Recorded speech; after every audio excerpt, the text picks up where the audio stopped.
you would do so when at the very beginning of the meeting, before we actually get into our meeting. So just as clarification, if you're speaking on behalf of the zone change during the public hearing for the zone change, if you would come forward.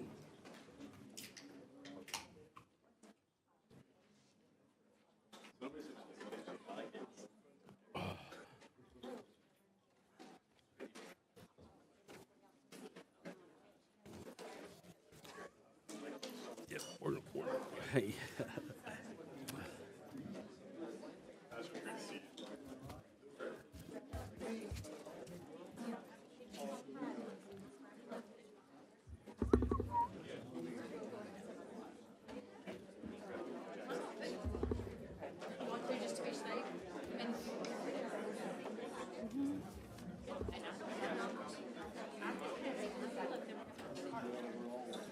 How you doing there?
For our meeting, again, if you would please silence your mobile devices. And if you haven't had an opportunity to fill out a form, if you wish to speak, if you would please just raise your hand and staff can get a form. Allison, back to your back and to your right. There need to be a form. Who has the forms? Do we have a form? Can we get it? Is there anyone else that needs to fill out a form? So we'll have an opportunity to hear from the public regarding all matters. However, I'm assuming the majority of you are here for the public hearing related to our zone change. So if you would, if that's where you wish to speak, let's get into the public hearing portion of it, and then you come forward and speak at that time. Yes. So, and then as we get there, we'll go over the rules related to the speaking.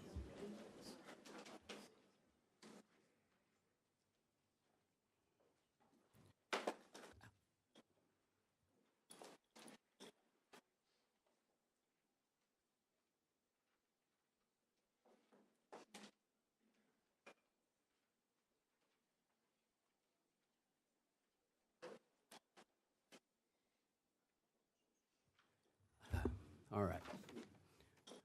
Are we ready? We're on? Yes.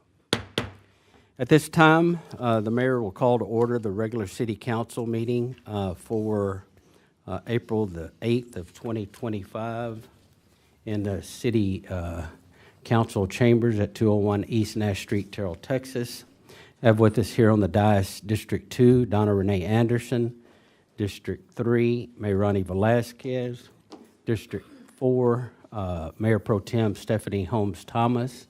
And District 5, Deputy Mayor Pro Tem Phil Robertson. We do have a quorum, so we may continue with our meeting. At this time, I'm going to ask Pastor Gary Weems from the Rock Church and our police department chaplain to come forward, lead us in invocation, and then Pastor, if you would remain for just a moment after we finish our pledges, please. So if you would please rise and remain standing for the pledges.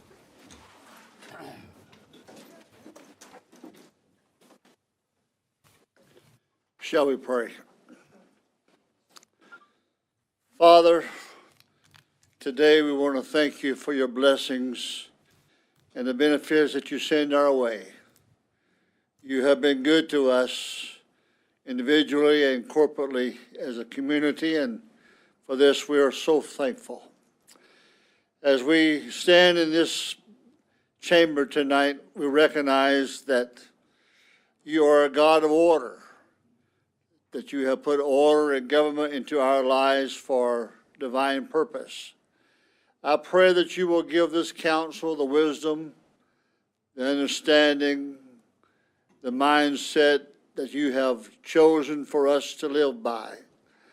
I pray that the hand of God will be upon us, protect our community, our fire, police, first responders, and those that are involved in our government structure, in our schools. Breathe upon us with your divine spirit. Let there be divine order in your community. Thank you for your hand upon us. And for this, we give you praise in Jesus' name. Amen. Amen. I pledge allegiance to the flag of the United States of America and to the republic for which it stands, one nation under God, indivisible, with liberty and justice for all. Honor the Texas flag. I pledge allegiance to thee, Texas, one state under God, one and indivisible. Pastor, if you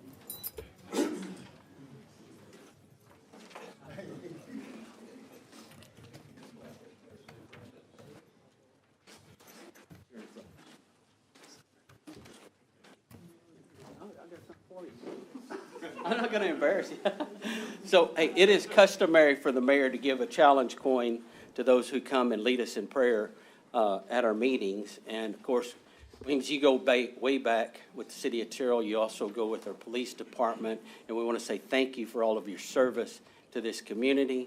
It's a challenge coin, and it talks about building your legacy here in 1873, beginning in 1873, and also about leading the way for the city of Terrell. You certainly accomplished both, so thank you so much. Well, thank We you. appreciate it. Yes. Thank you, sir. Yes. Thank you, Jimmy.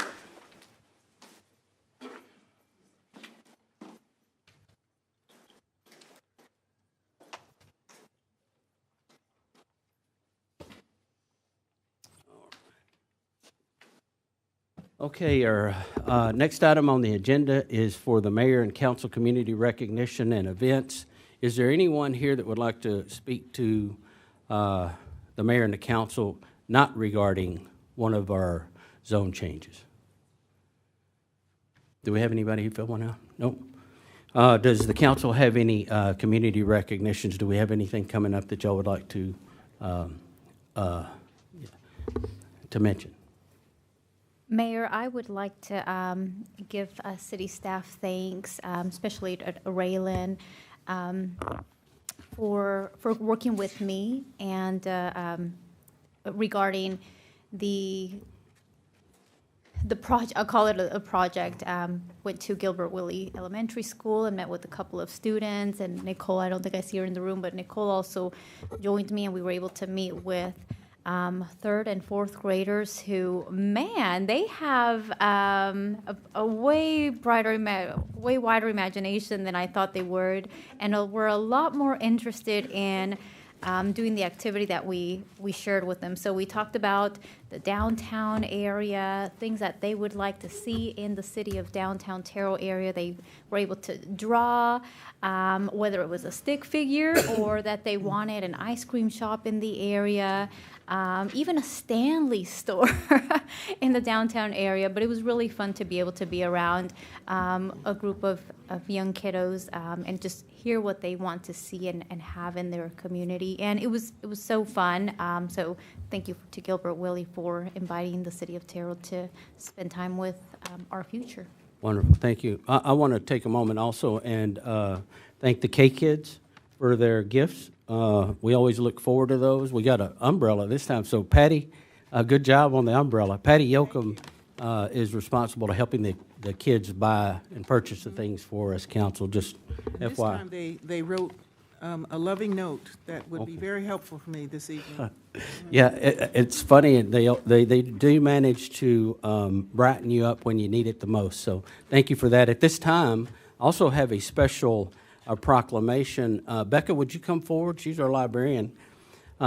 This is for you, especially for you. We wrote it for you. I signed it just for Becca. And it's a proclamation. It's from the Office of the Mayor of the City of Terrell, and it reads, whereas libraries offer the opportunity for everyone to connect with others, learn new skills, and pursue their passions, no matter where they are on life's journey. And whereas libraries have long served as trusted institutions, striving to ensure equitable access to information and services for all members of the community, regardless of race, ethnicity, creed, ability, sexual orientation, gender identity, or social economic status. And whereas libraries adapt to the ever-changing needs of their communities, developing and expanding collections, programs, and services that are as diverse as the populations they serve. And whereas libraries are accessible and inclusive places that promise a sense of local connection, advancing understanding, civic engagement, and shared community goals. And whereas libraries play a pivotal role in economic development by providing resources and support for job seekers, entrepreneurs, and small businesses, thus contributing to local prosperity and growth. And whereas libraries make choices that are good for the environment and make sense economically, creating thriving communities for a better tomorrow. And whereas libraries are trusted institutions that preserve our collective heritage and knowledge, safeguarding both physical and digital resources for present and future generations. And whereas libraries are an essential public good and fundamental institution in democratic societies, working to improve society, protect the right to education and literacy, and promote the free exchange of information and ideas for all. And whereas libraries, librarians, and library workers are joining library supporters and advocates across the nation to celebrate National Library Week. Now, Therefore, I, Rick Carmona, by virtue vested in me as mayor and on behalf of the Terrell City Council, do hereby proclaim April 6th through the 12th of 2025 as National Library Week in the city of Terrell and urge all residents to visit the award-winning Hulsey Public Library and take advantage of the many programs they offer for patrons of all ages. In witness whereof, I have hereunto set my hand and caused the corporate seal of the city of Terrell, Texas, to be affixed this, the 8th day of April of 2025. Congratulations. I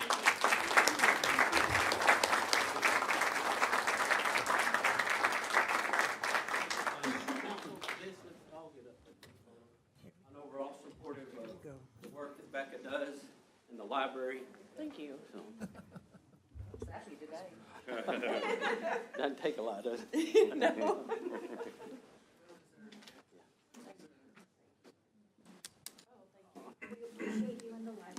Yes, thank you. Did you want to shake my hand too? Awesome. Ladies and gentlemen, Becca.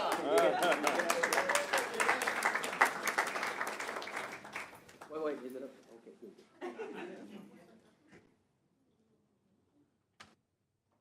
Y'all think I'm kidding. I took one with the senator and I had it like this. It wasn't until somebody brought it to my attention. Thank you, Becca.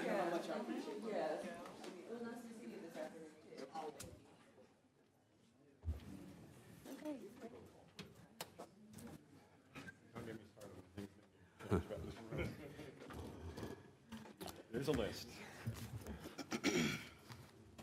All right, our next item on the agenda is public hearings and city council actions. The very first one is going to be 4.1.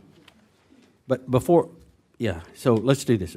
Conduct a public hearing to receive comments regarding changing the zoning classification from Ag, AG, to Light Industrial, LI, a use on 502.6903 acres of land as part of the AJ Askell Survey A-396, the August J. Butts Survey A-62, the Richard Mead Survey of A-306, and the Samuel King Survey A-272 in the city of Terrell, Texas, Coffman County, Texas. ZC 25-03. This is going to be handled by our Business Development Manager, Jana Wampler. Good evening, Mayor and Council.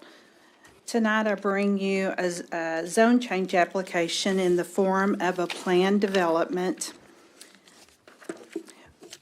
The property is located in the along US 80 at 429.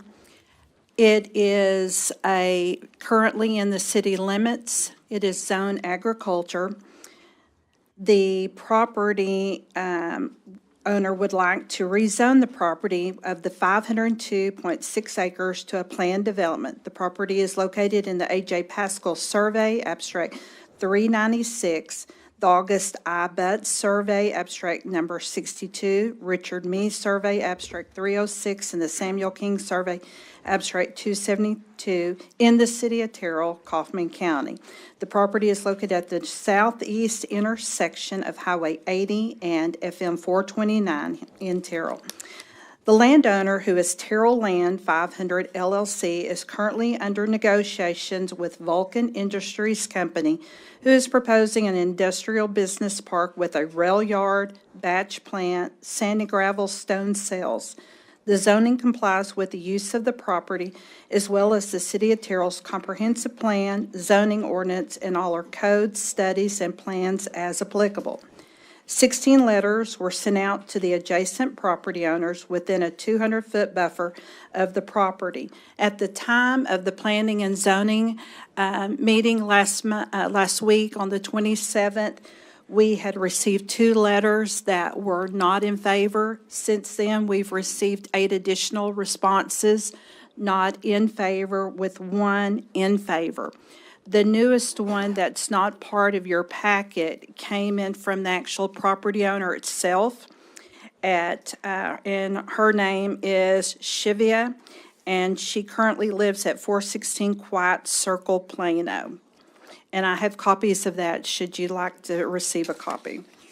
If you go on to the next couple of pages, of course, these are things that you're accustomed to seeing, is the zoning application. Then we get to the location map. So you will see Moore Avenue, US 80. You'll see the existing 429.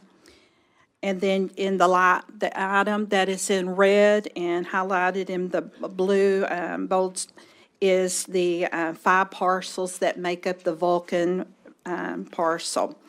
The next page is our current zoning. It is currently in the agriculture. Third map shows the future land use, which is the light industrial business park. The last map is the buffer map. So everyone that is in the 200-foot buffer zone of the subject parcel was sent a copy of that public hearing notice. The next page is the abutting landowners. There's 16. And then you will see you're going to have some of the responses from the local neighbors in that area responding. And if you have any questions, I'm happy to address those with you. And if we'll go on to page, before we get into the public hearing, the ordinance will be presented next, and you can see then those attachments to that ordinance. And I will pause at this time for that public hearing. Okay.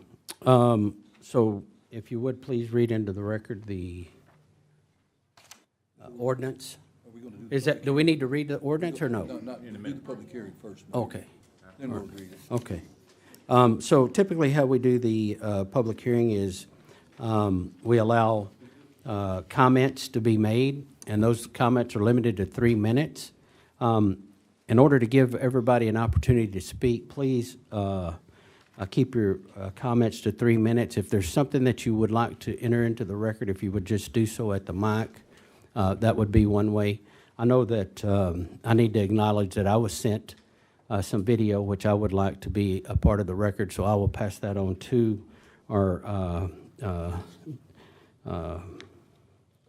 Dawn and have her enter that into the record for us. In order, also, what we would like for you to do is make your comments directed to the mayor and also to the council, and if you would, please be respectful of everyone.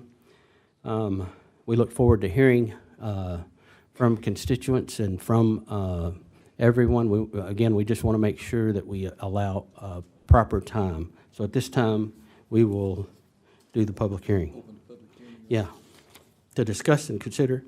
No, that's the next one. So this is the public hearing. So we're going to open the public hearing at this time.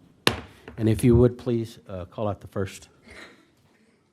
First person we have is Harley Davis. Say that right? Let me see. Haley. Haley Dennis. Haley Dennis, I'm sorry. Left my glasses at home. Oh. Is there a Haley Dennis? That's for another one. Yeah, that's How about, for Santiago Sanchez. Santiago, please come forward. If you would please state your name and your address. Hi, thank you for taking the time to listen to us here. I'm Santiago Sanchez. I reside at 17804 FM 429, just south of Wilson Road, right off of 429. And the concerns with this obviously appears to be the traffic congestion that it would cause in our area. Being a resident of the location since 2013, we've seen the area traffic has grown substantially already with the community growth around us, especially when we have an accident on Interstate 20, when we get all that flow from Interstate 20 into 429, causing a lot of hazards to where sometimes I have to wait in my driveway for several minutes to be able to get out onto the main road due to all the traffic from Interstate 20 because of the accidents. On top of that, all that traffic a lot of the times also tends to go down to Wilson Road, which Kaufman County had repaired at one point, and now it's already been ruined due to all that traffic there.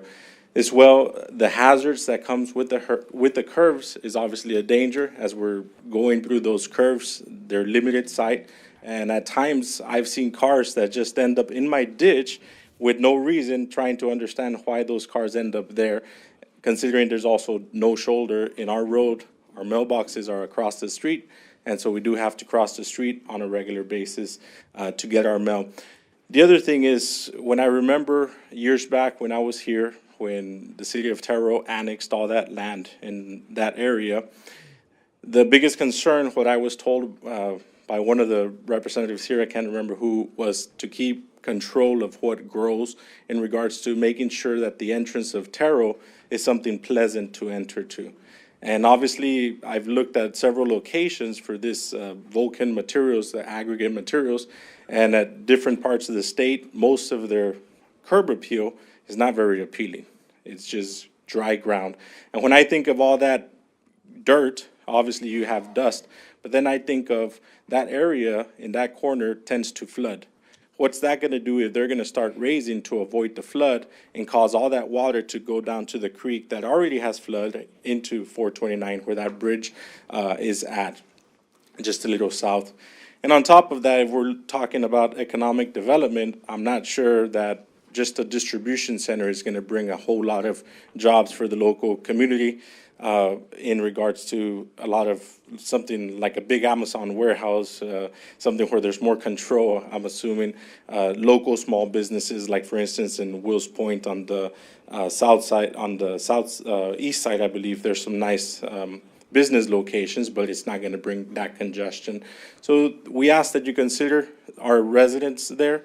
As me being a resident there, it is something that we oppose due to the standard of living that we have there and being a beautiful location for the city of Terrell there. All right, thank you for your Thank you. comments. Next. Our next speaker is Jay Holloman.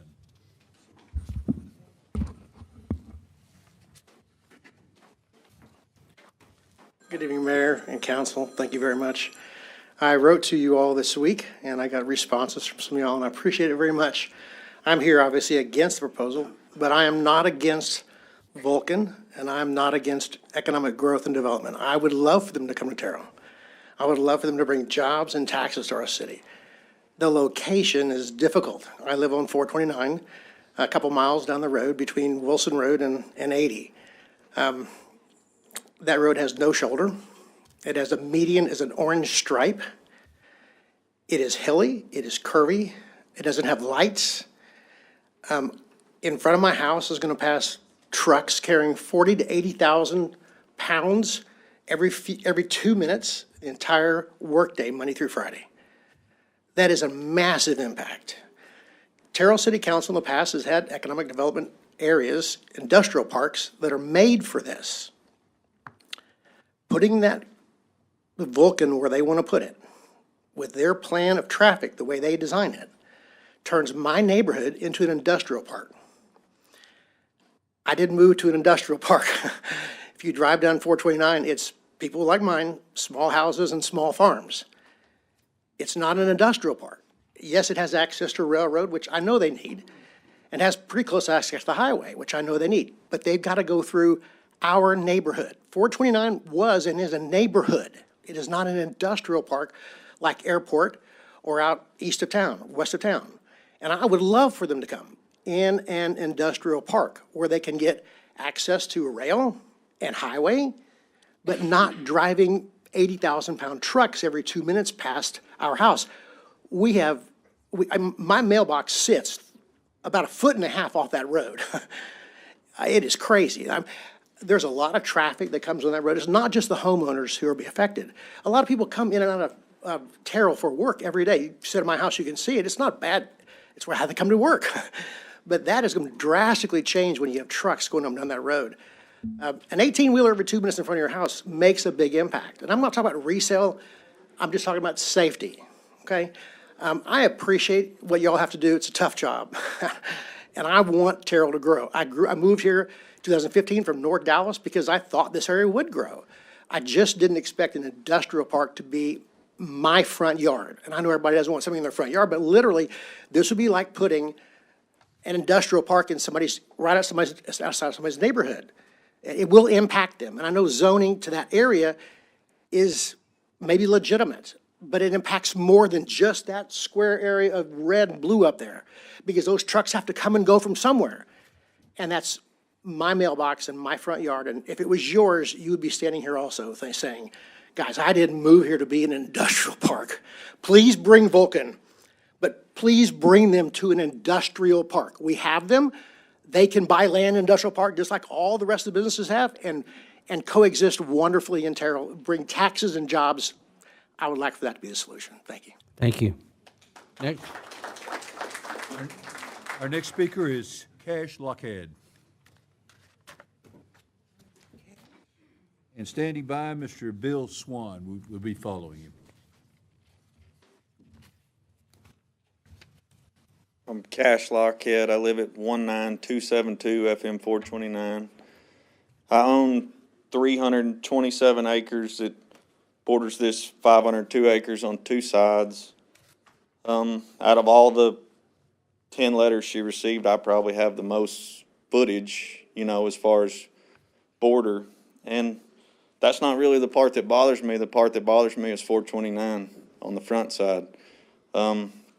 These gentlemen from Vulcan, I came to the P&Z meeting, they were here, they asked me out in the hallway. And the first question I asked them was, how many tons do you plan to move? They immediately responded, 1 million tons annually. So I pulled my phone out of my pocket, I said, average 20 tons per truckload? They agreed. Did that by 52 weeks, that's 1,000 trucks a week. So that's only one direction. They have to come in empty and leave loaded. So now you're talking about 2,000 truck trips. And that's just not safe. They have to come 5 miles from Interstate 20. Once they leave to get off Interstate 20 down 429, they come 5 miles, 2 sets of S-curves, several steep hills before they get there to load and then leave loaded back down the 5 miles back to get back to the interstate. That's just not a very safe situation. We don't, like they said before, we don't have, shoulders. We don't have turn lanes to get over into, to turn into these places. I have visited Eastland, where this rock will come from that Vulcan owns, their quarry, last week. I submitted the video to the mayor here. It's not a pretty sight. I mean, it's lots of potholes, lots of dust blowing, lights left on after dark, big tall towers, both sides of the road. It's pretty ugly. My neighbor, she visited the Dallas site owned by Vulcan. She has videos that were also submitted to the mayor of trucks passing every 6 seconds coming in and out of that plant. Well, if you do the math on the 1,000 trucks weekly, that's a truck coming down our driveway right in front every 2 minutes in a 55-hour work week. Not to mention the trucks that aren't coming from Interstate 20, say 34 north right here, 34 south right here where we're at. If you were driving a rock truck, how would you get off 34 and head east on 80 to load? I'd say you'd have to get off right here at High Street. You're either going to take a right, go back towards the county barn, or you're going to take a left, which would be easier so you can get this Virginia Street light. That's going to put them coming right behind y'all's backs in order to get to a light. There's no other option coming off 34. And I guarantee you a minimum of 25% of these trucks are going to come from 34 north or south, wanting to get east of 80 to load.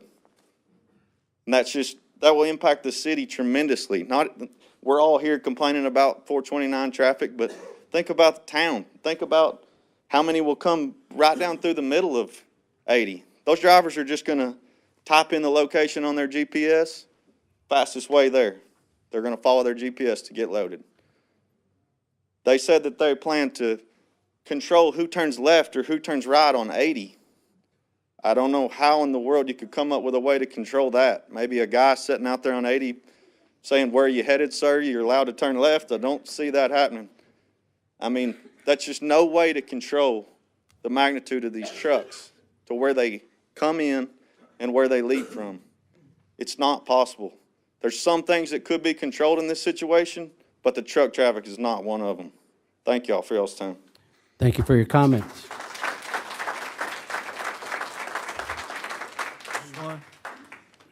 to be followed by Cameron Gosney. My name is Bill Swan. I live at 19926 FM 429. You see that green pond there? That's my place. I bought that place, my wife and I, 27 years ago. Worked my butt off, lived in Dallas. A few years ago, finally moved out here and retired. And to get away from all that traffic, now you're wanting to bring it back in my front yard. Not only that, it sides my property on two sides, and it's not light industrial. I was in the concrete business, so I know what a concrete batch plant, Vulcan rock plant, and what all that brings. Piles of rock and dirt and dust, early morning hours, and I don't want that. I want peace and quiet. That's why I moved out here. And I guarantee you, not one of you people up there would want that place across the street from you or next door to you. So why would you even consider doing that to us?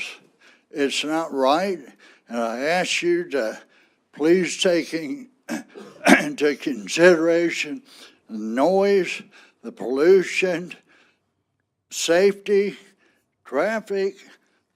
I mean, to me, it's a no-brainer. Thank you. Thank you for your comments.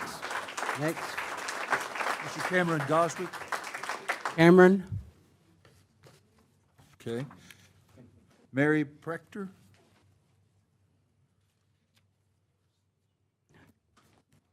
Hi, all. I'm Cameron Goswick, and my brother's Cash Lockhead. We together jointly own property on 429. We also own businesses, buildings downtown with retail businesses in them.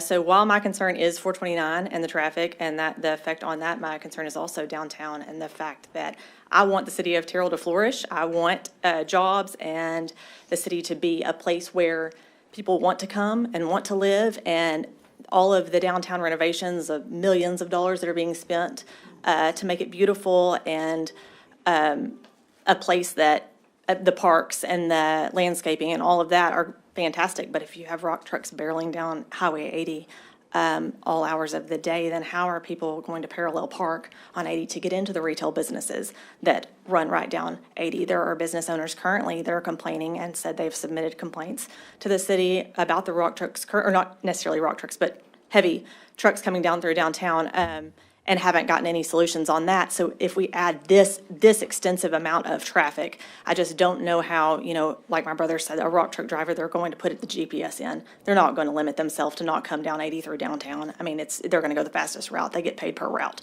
They're going to get there the fastest way and get out the fastest way to wherever they're going. So while I want to see the city flourish, and I would love to see if light industrial, if that's the goal here, then, manufacturing, something that brings jobs, something that is pretty, as you enter the city, rather than big lights. And I'm sure you saw the videos, huge potholes and piles of rock. I just don't think that that's what we want at our doorstep of the city on this side when we already have it on the west side of the city. I would rather see something that was actually pretty to look at, to follow the downtown, something that didn't deter the downtown area that everyone's working so hard. I know you guys have worked so hard to make beautiful and make a place that people want to live in the lofts and shop in the retail spots and all of that. My other big concern is on 429, there's no shoulders like they've mentioned, and farm implements. It is a farm to market road. Farm implements coming down the road. The other day I was driving and a huge farm implement was coming down the road, and I had to hit the ditch basically because there is no shoulder. So had there been, a rock truck and a farm implement, I don't know how you maneuver that on that road. I just do not think that the road is set up for that. The same big concern for me is school buses, mail ladies, all of that. The school bus has to pull into the driveway and back out onto that road full of children and then continue down the road. at least twice a day. So how do you do that with rock trucks coming every 2 minutes at what speeds and carrying what, 40 tons? I just don't think it's a safe situation, and I'm concerned for the safety, and I'm also concerned for the welfare of Terrell. I don't think that that's the best move. I do think industrial, something to bring jobs, something to bring business to Terrell, tax dollars, all of that, I'm all for that, but I don't think that this is this. Okay. Thank you for your comments. Thank you all for your Thank time. Francis Lockhead?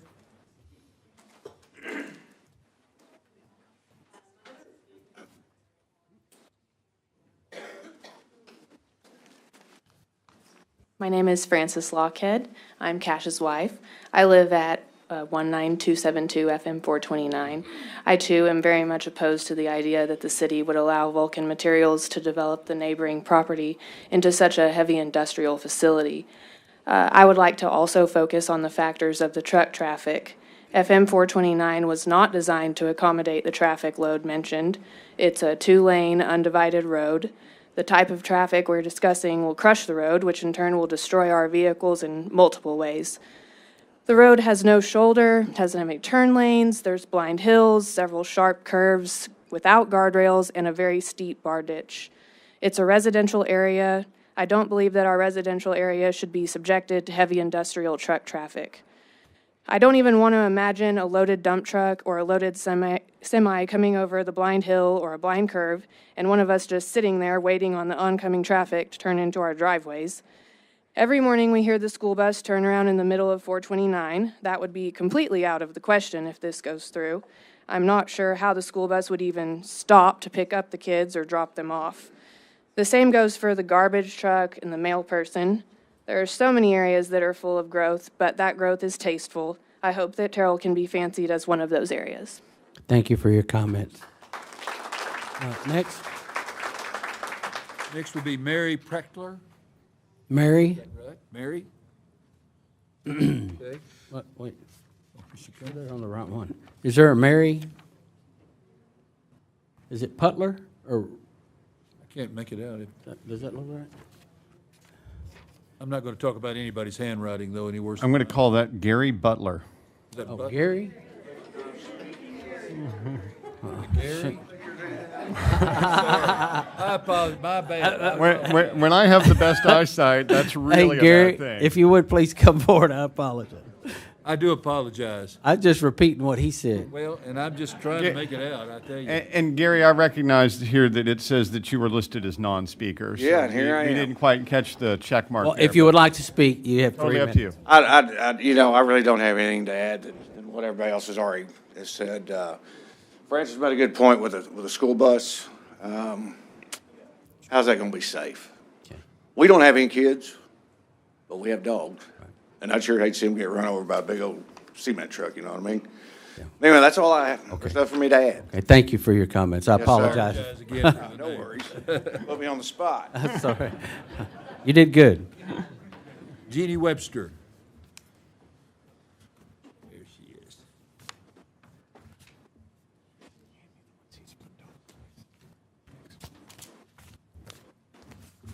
Hello, I'm Jeannie Webster. I live on County Road 309 by the Peach Orchard, and this new thing here that we're talking about is going to be in my backyard. And I did get a letter saying that the property in question is 200 feet from my backyard, basically. And I'm very opposed to it. All the things that everybody else has said. Of course, for me, being in my backyard, the noise, the pollution, the lights, the 18-wheelers, the extra railroad traffic, this isn't just not something I want.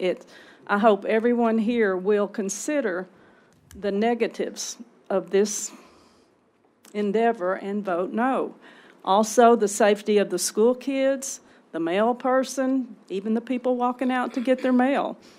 It's just not a safe situation. And it's not safe for the people of Terrell. Please vote no. Thank you for your comments. Janet Masters. Janet? Is there a Janet? Is that what you said? Yeah. Janet Masters? Masters? Oh, she left? Okay. Okay. Next one, and now you'll probably, Wait a minute. For the record, she was opposed. and the next one is Sue, and I'm gonna embarrass myself. Zueulke. I don't know how to say it, but Sue, I apologize that I can't get it out. We order pizza under the name Smith because it's Thank you for your patience, ma'am. How do you pronounce it? Good evening, Mayor and council members. Thank you for hearing us. I don't really know what else I can add to what everyone else has said.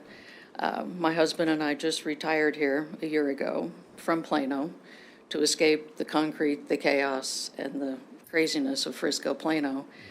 So for us, it's a little unsettling to think we just retired into what we left.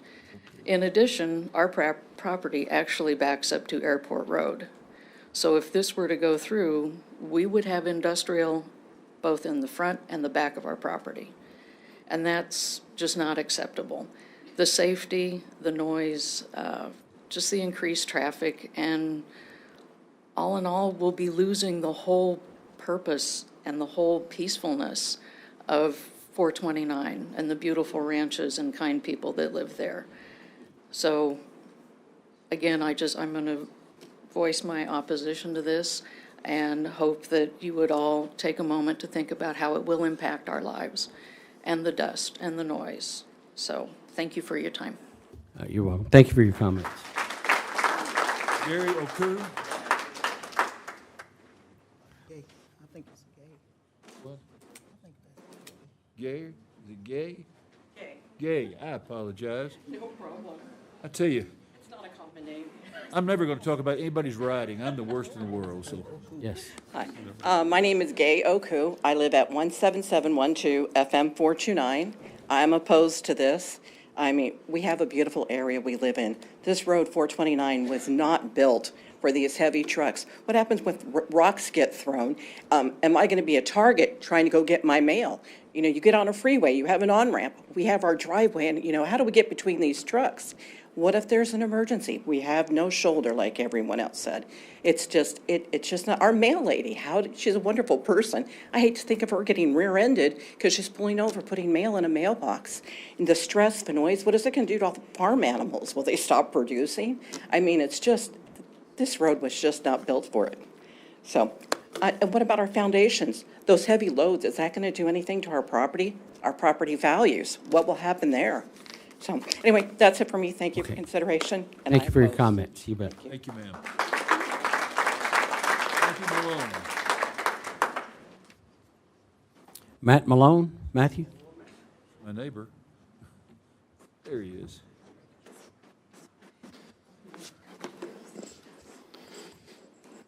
Council, staff, good evening.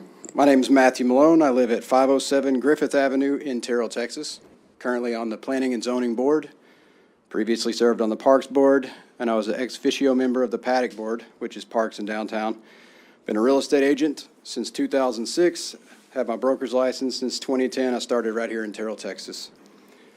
Alongside my business partner, we have revitalized a dozen high-end historic homes and several downtown buildings that they are discussing investing in. So, you know, my passion for Terrell is very strong. So, as a P&Z board member, we are asked to evaluate projects based on the vision and design that is given to us through the City Council. The comprehensive plan, which includes our future land use map, thoroughfare map, as well. Basically, it's the playbook for the city. So when we are looking at a proposal such as this, Vulcan is not as much of a factor as, does this fit what the city's playbook that was given to planning and zoning, does it meet the criteria? Does the development meet the criteria of staff and oversight? If it does, we vote yes. It's a pretty simple procedure of checks and balances, then it comes to you. So it was a little concerning this week when we had some council members that thought we were swayed, was the word used. We were swayed, and we had people that are trying to run for an elected position that saying that she was appalled at the decision by planning and zoning, so I'm here more than anything to make sure everyone understands the process Because to be appalled at a volunteer board for doing exactly what they're asked to do is kind of a silly thing, especially if you want to be the leader and face of the city. So, as far as the project goes, I feel for everybody. I know if I had land, 100, 200, 300 acres next to this, I would feel the same way. I would have all the questions, all the concerns, lights, traffic, everything that's been talked about. We had those as the Planning and Zoning Board. We listened to the comments. We spoke to the developer after the fact. We spoke to the city to make sure that lighting, dust, everything is going to be addressed during the future process, the platting, the future process. That's when these things are going to be addressed, which they would be. So I'm here more than anything to let people know what the Planning and Zoning Board does. Since we appalled somebody, I want to make sure no one else is appalled. Okay. And if you had any questions, you could always, you know where to find me. So I am in support of the zoning change because it does meet the zoning criteria and the growth. Airline Road, Airport Road stretches right there. 500 acres is huge. I mean, we're probably closer to 429 and 80 intersection than the other side. So that's what I'm here. Thank you so much. Thank you for your comments. Next item, next person. Dr. Steve, I believe it's Pascal, is that correct? Is there Steve Pascal? Steve Bird, maybe? Is that Steve Bird? How do We you need someone to go get Greg's maybe it's glasses Bird. from his Hey, can we house. hand these down to Councilman Robeson? You read it. Myra, can you help us out with that? Yeah, I think, I can't, yeah, that's pretty tough right there. Not sure. Steve Bird, and this is, the address is 10074 County Road 357. I have an excuse for bad writing. Well, I'm the same way. Go ahead. Yes. We live on 10074 County Road 357, which is just an offshoot of 429. And I stand also voting opposed to this development. I don't have a lot to add over what those that have spoken have said. I do think that it is not what I thought the vision of Terrell would be. I've saw it somewhere that this was going to be the darling of the East in terms of development. Well, that's not what I see this as, and particularly when you just drive down County Road 429 from 80 to 20, I think you'll find it a beautiful drive, a narrow drive, a dangerous drive has been pointed out, not one conducive to the traffic that they're proposing.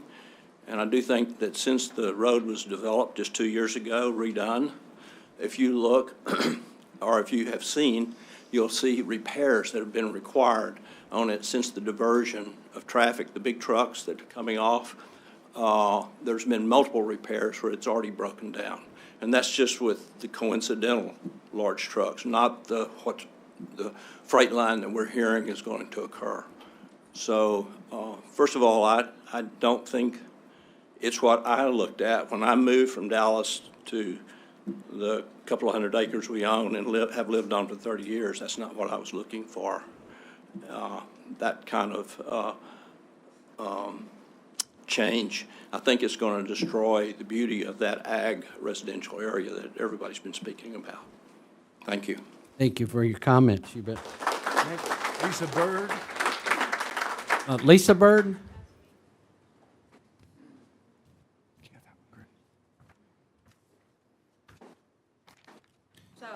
Thank you for printing it well, ma'am. I'm glad I did, thank you. I just want to thank everybody for such great comments, and I just think Terrell is really the gemstone of Kaufman County, and these people just are the gems, really. I grew up in Rockwall. Didn't think I'd ever move to Terrell as a child, but I'm here, and I love it. I've been here since 1995 with my husband, and our grandkids and our kids are out with us all the time. But I don't have really a whole lot more to add, except that I think that if I were going to say what the vision of Terrell would be, we've got industrial on the west coming from Dallas. We've got sand and gravel coming in from Rockwall. And now we're going to litter up, from my perspective, the eastern gateway into our city. It's going to be uninviting for people that are looking for a nice shopping experience or to experience downtown like we do in other parts of North Texas. And I just think we're the gateway to a beautiful East Texas. And if we could just kind of shine the light on that, it would be great. So I agree with everything everybody else has said, and I am opposed, and I hope that you all will vote that way. Thank you for your comments. Thank you. Tyler Lowe. Who? Tyler Lowe. Tyler?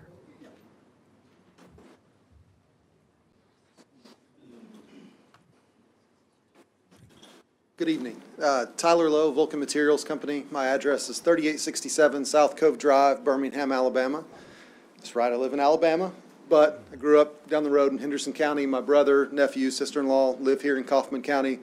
You know, East Texas is very near and dear to me. Had a lot of remarks to go through in a lot of detail tonight on stuff, but 3 minutes goes by fast. Feels long when you're sitting out there, but it's fast up here.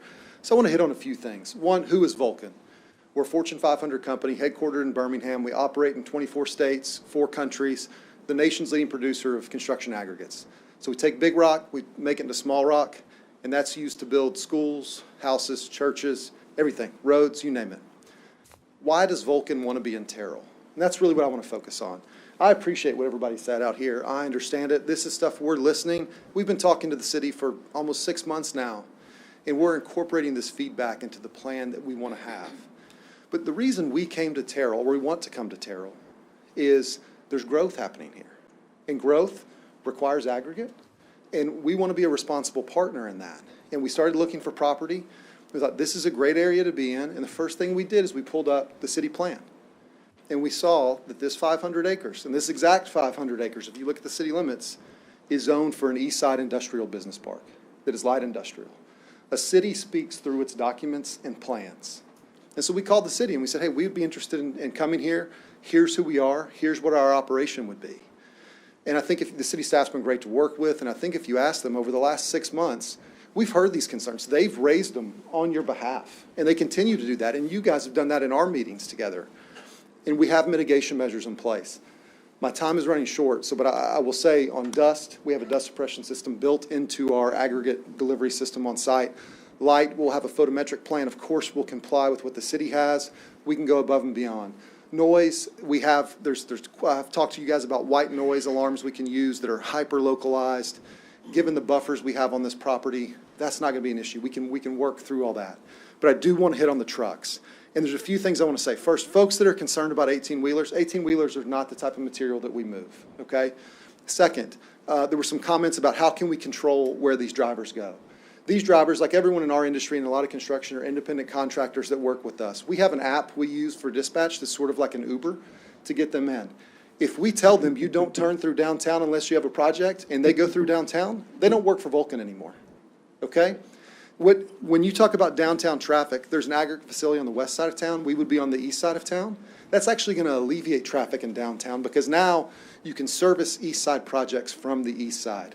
The final thing I'll say in my last 10 seconds here is, as I'm sure everyone knows, on the agenda later tonight is the thoroughfare amendment to add the new road over on 429, which would actually route truck traffic away from all of these houses and connect 80 and 20. And so, again, this is about growth. We fit with that plan, and all we're asking for is the equal treatment that you're giving these other zoning applications on the east side of town tonight. Thank you for your comments. Next. Don Hamilton.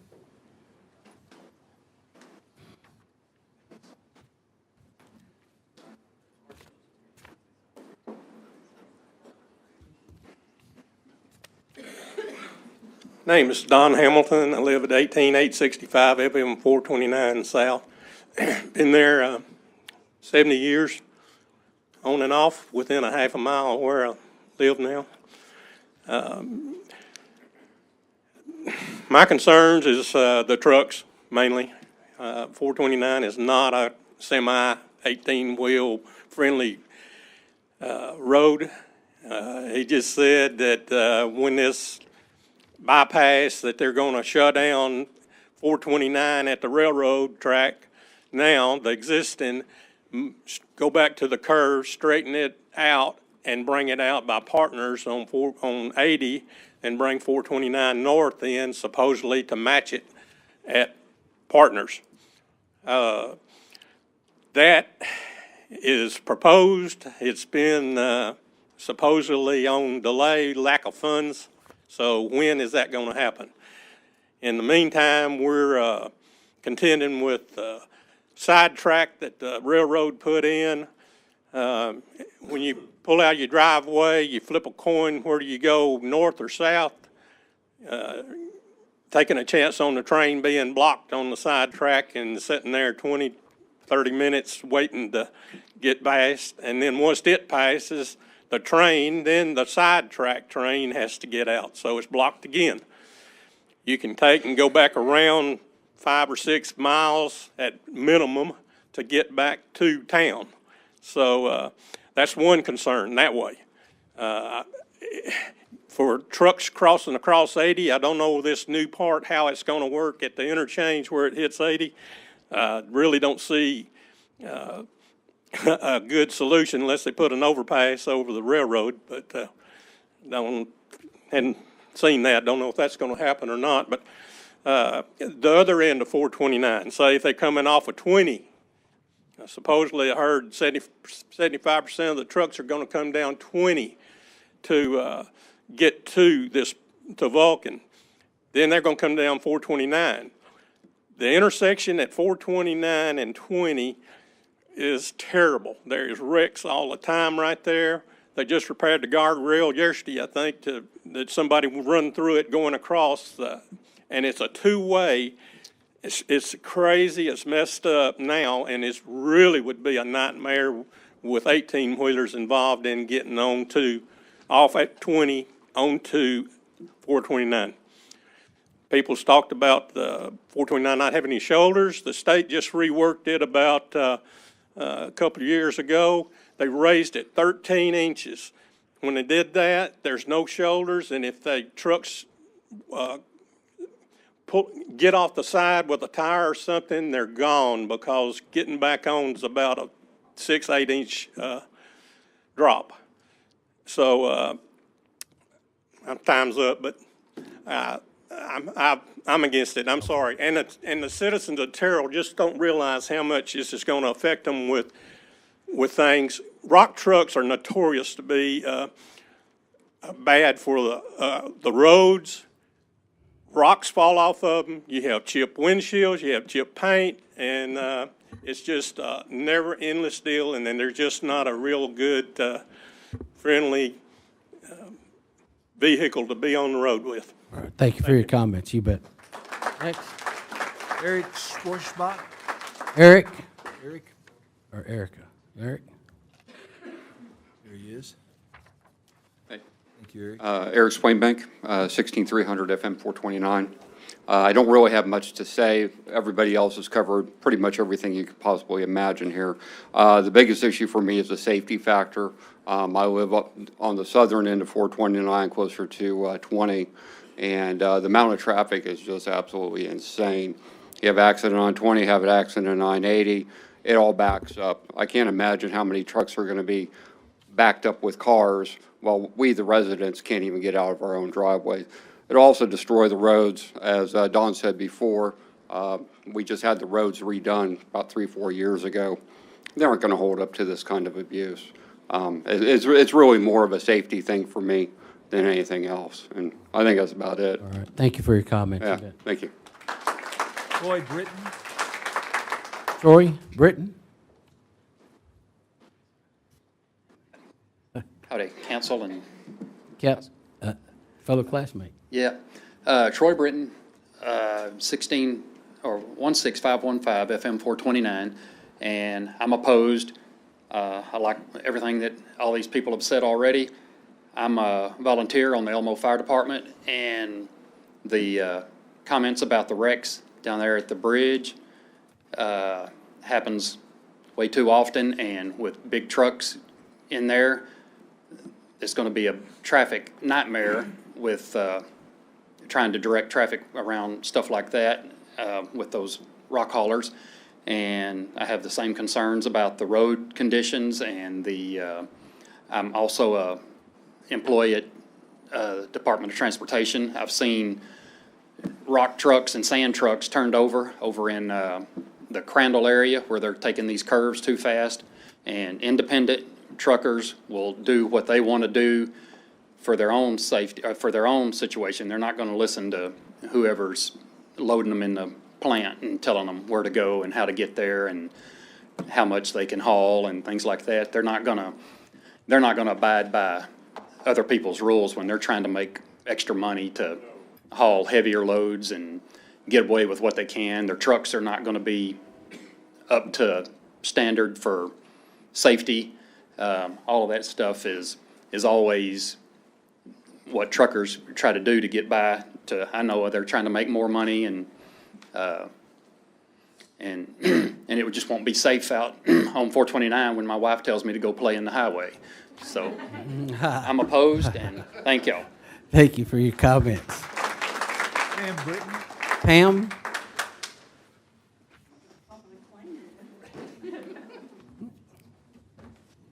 Good evening, everyone. Thank you for hearing us tonight.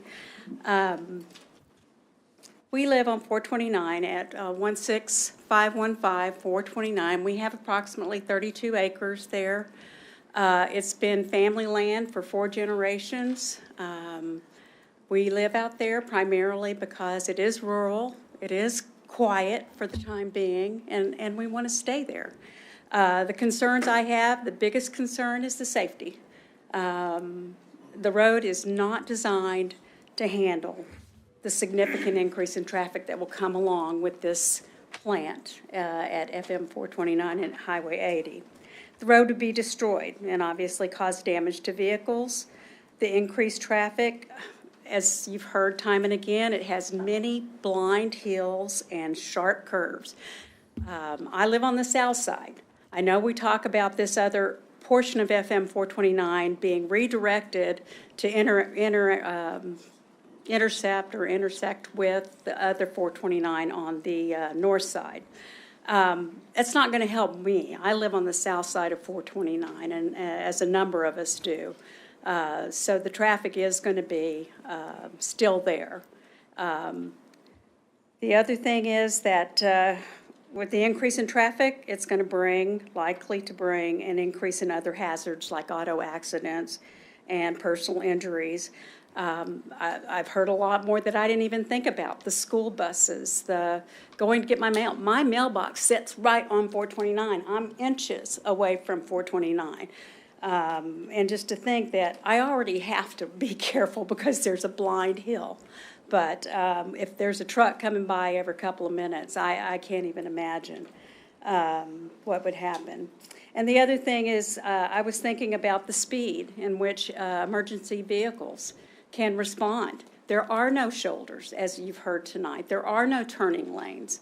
It's going to be a mess if there's an accident. It already is. My husband's a fireman, and I hear about every accident on 20.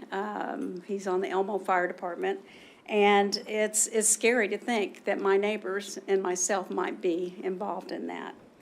On a more personal note, I just want to reiterate why we're there. We're there because of the country and the rural area that, like I said, has been in the family for a long time. The other point that I wanted to bring up that I was asked to bring up, and I am aware of this, is there is a business by the name of Arcosa. It's a rock pit that's east, I believe, of Elmo. It's already out there. We've already got something out there that is an industrial rock plant, quarry. So I'm not sure why we even need that on that side. But obviously I'm opposed, and time's up. All right, thank you for your comment. Betsy Whitaker, please. Betsy Whitaker?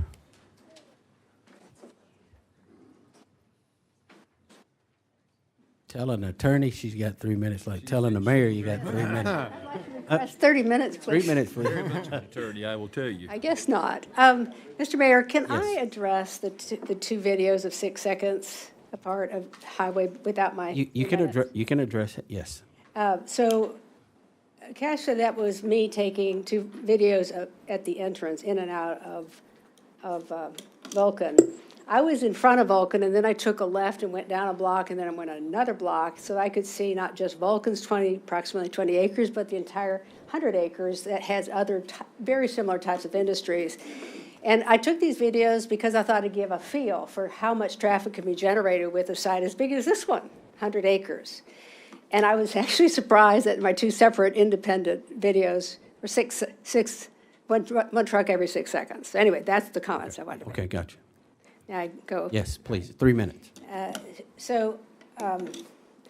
It is true that people have the right to buy property, but Vulcan hasn't bought this property yet. And I've looked at the zoning laws of Tyrrell, and I don't see any zoning whatsoever for heavy industry or even medium industry. And doesn't this sound heavy to you? 1 million tons of heavy rock. I was standing outside of the Vulcan plant, and to see the top of one of their piles, I literally had to crane my neck. And I figured it was about 5 stories high. That's huge. Thousands of heavy trucks, noise, the dirt that comes from it, huge equipment. In fact, Vulcan has a picture of one of their loader buckets where 15 people are standing and there's still extra room. That is heavy industry. And you can call it anything you want, but you can't change something that's heavy industry into something that's light industry. There are in the zoning codes under light industry some potential light industry usage that might involve a batch plant or a stone sales. But those are light industry applications, and they don't allow a company to just go crazy and build anything huge or heavy. And there's no wand in the world that will take heavy industry and make it into light. So I submit that it does not fit the criteria of the zoning laws of Tyrrell, nor is it what Tyrrell wants. Regarding their controlling traffic coming out onto 80 and going into town, they said that they could stop that. These are independent truck drivers, and I'm not giving a legal opinion, but I have serious legal doubts about that being upholdable. The 16 letters that were sent went to 8 addresses, 5 of whom are residents in the area that abut. All 5 have said they oppose it. The one lady that was mentioned today as being in favor of it is from the address of the landowner. It is in the interest of Tyrrell to have a vibrant and interesting, unique city, and we believe strongly that this project will set us way back. Voting no will do a lot of good things. It will send the right message about who Tyrrell wants to be, says it wants to be. It will release valuable staff time. It will free up the property so some other investor who has an idea that we can get excited about can come in and give not just 20 or 28 jobs that they are saying will be here, but maybe 1,000 good jobs for Tyrrell. And it will send the message that this city will protect the sanctuary of our own homes. An eloquent philosopher recently said that business is booming in Tyrrell, but our industrial pursuits must be compatible with the ability of our people to conduct their lives in a way that is contented and fulfilling. We are in your good and your wise hands. Thank you. Thank you for your comment. Next. And finally, Mr. Richard Strange. Richard Strange. That's the last.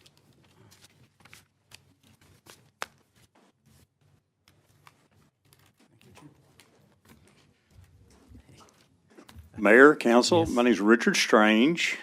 I reside at 11939 County Road 309. I know a lot of you.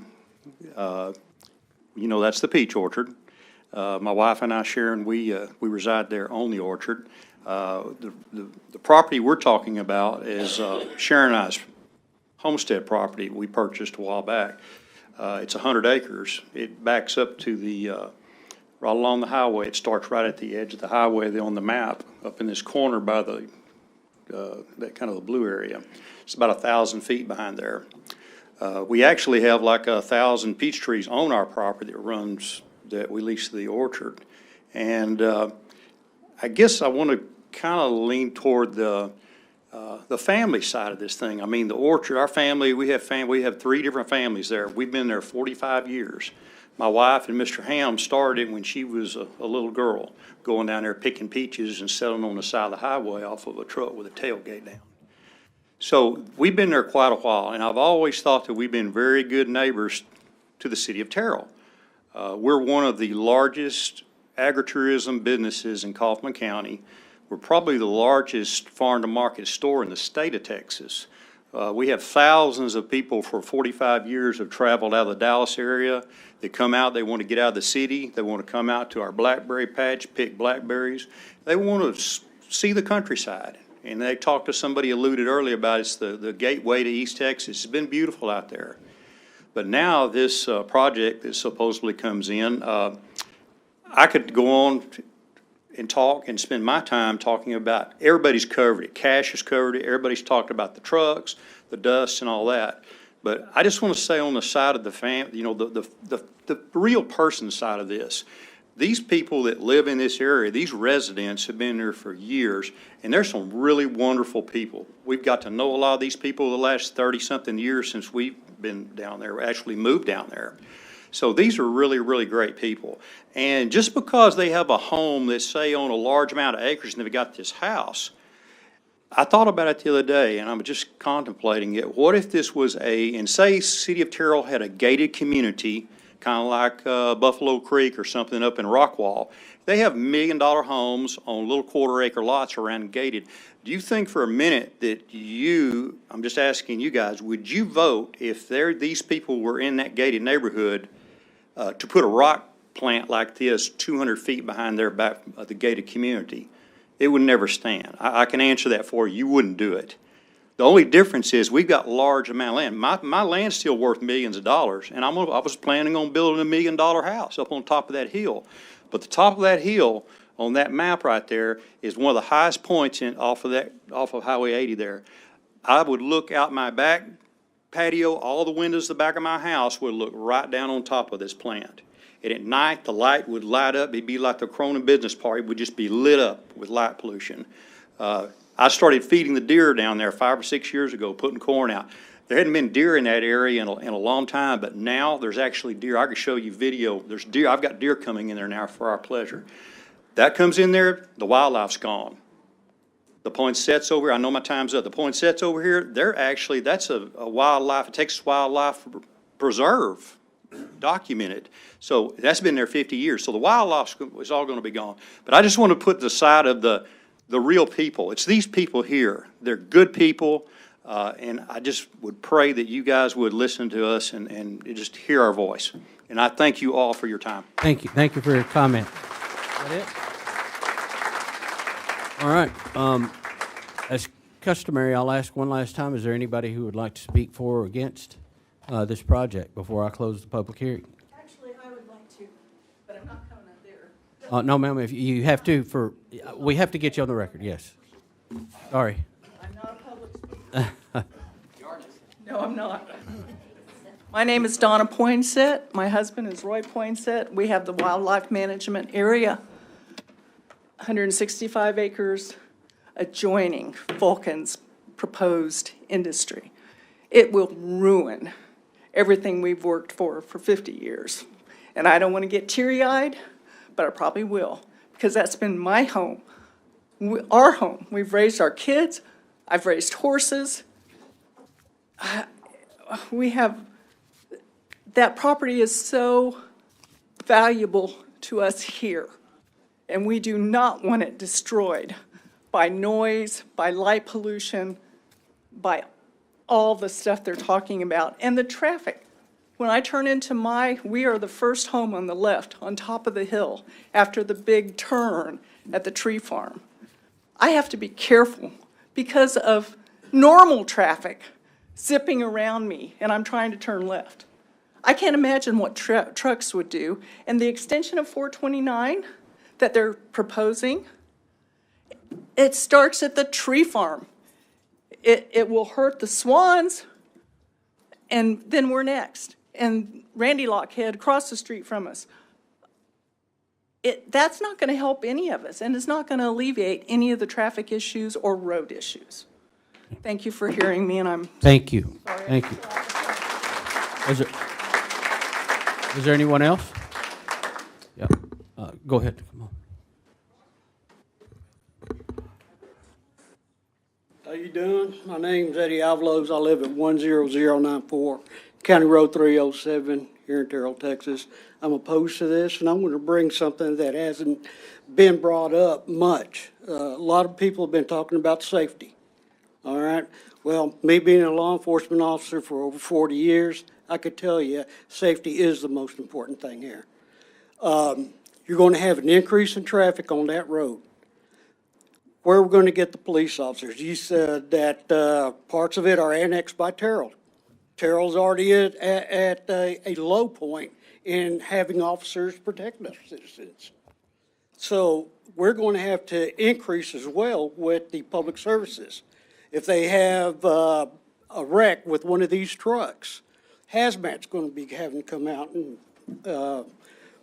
my buddy over here, the fire chief, can attest to what a mess hazmat would do. With these trucks, as everybody has said, we have made a law in Texas that these trucks are either going to be maybe inspected or non-inspected, because as you know now, you had to get a safety inspection for your vehicle. Nowadays, you don't. All you got to do is get a smog emissions test. So to me, it's vice versa. I'd rather have a safe car out there and breathe a little bit of dirty air, knowing that a car is going to stop when it needs to stop. What about these trucks carrying heavier loads than normal? I'm just totally opposed to this. I live on that road. I lease land on that road. I run cattle over there. This just, it'll be terrible for our part of the country out there. Okay. So I'm sorry. Thank you for your comments.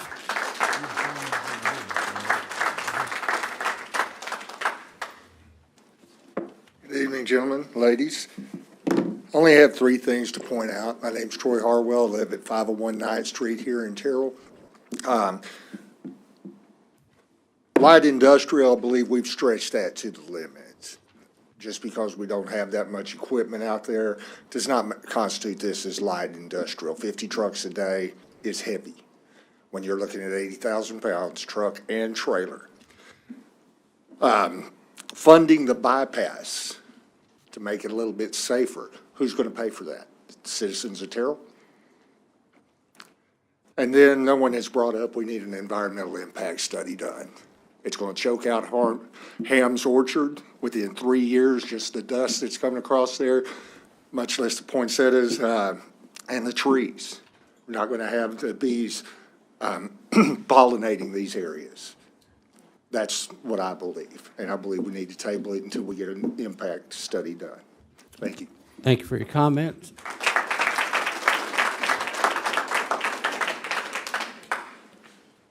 How you doing?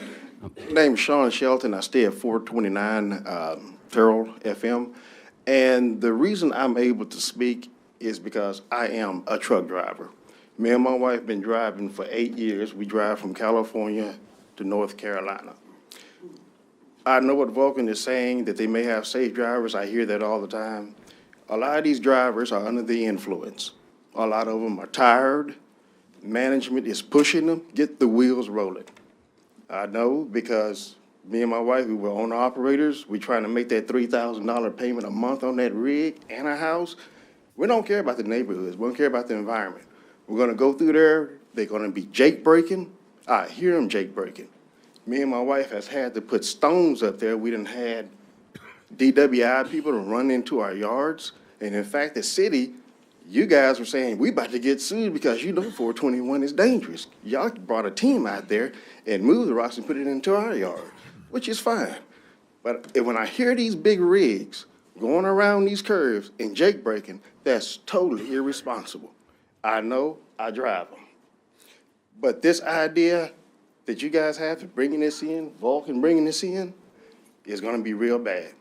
I know, I drive them, I hear them jake breaking, and like I said, I don't wanna go over, but I gotta try to make these payments. I got management pushing me, and it's about money over safety.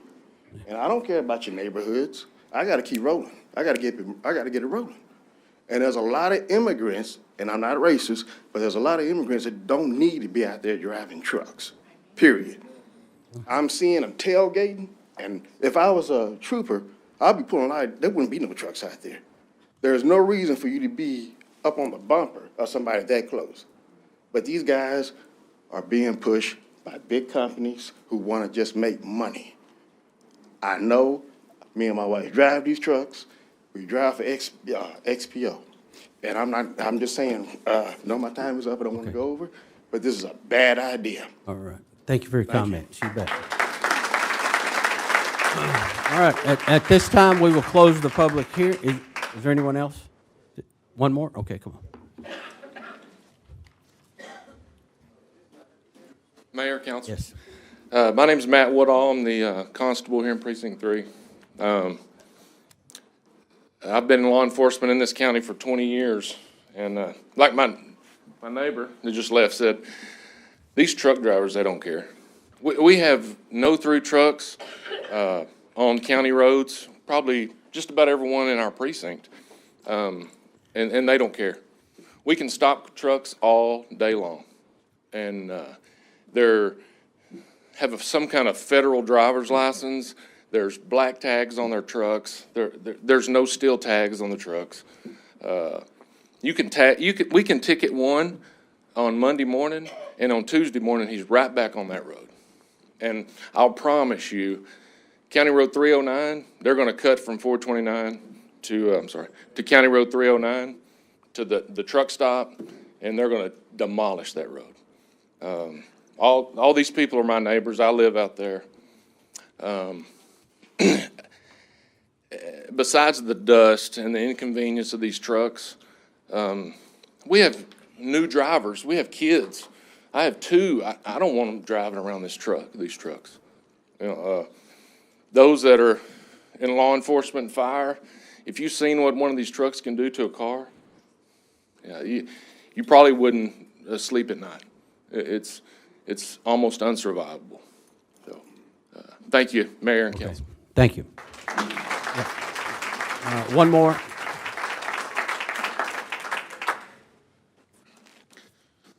Good evening, Council. Name and address. I'm Jack Bonnickson. I live at 409 Cherry Street in Birmingham, Alabama. I'm with Vulcan Materials Company. I just want to make a couple points here before we conclude this portion of tonight's agenda. I want to say thank you, staff, council, for this opportunity to be before you, have the chance for this discussion. I think we all recognize that growth has to be done sustainably and responsibly, and that growth is part of the city of Terrell's future. At Vulcan, growth happens around us. We are uniquely designed and positioned to service and meet demand in an area. If there is another tenant at this location, if it's a warehouse, if it's a shopping mall, all of those would include significantly more trucks than what our proposal would include. This is a responsible solution. We are best positioned to meet demand in the area. Just a minute. We're going to keep order in the audience. Please let the gentleman finish his words. Around our operations, whether it's a rock quarry, rail yard, ready-mix facility, asphalt plant, you have within hundreds of feet schools, libraries, homes. Fundamentally, growth happens around us all the time. This is a large parcel of which we have outlined in great detail to be in compliance with the City of Terrell's code. And I just want to leave you guys with a couple facts. We go above and beyond, and we have the metrics to show it. They're publicly available. We are a Fortune 500 publicly traded company. We are better than the industry average when it comes to safety, health, and environmental. Our record shows that. We contribute to Texas annually $900 million in economic impact because of our presence. We have 17 different rail yards. We are experts at what we do. And beyond that, too, we contribute more than $250,000 annually to nonprofits and schools throughout the state of Texas. We've been operating in Texas for decades and decades. We're proud of the work that we do, and we're excited for the future of the city of Terrell, and we very much want to be part of that. And I think our proposal shows that we mean business and we fit into the light industrial plans for the future of the city of Terrell. Thank you. All right, thank you for your comments.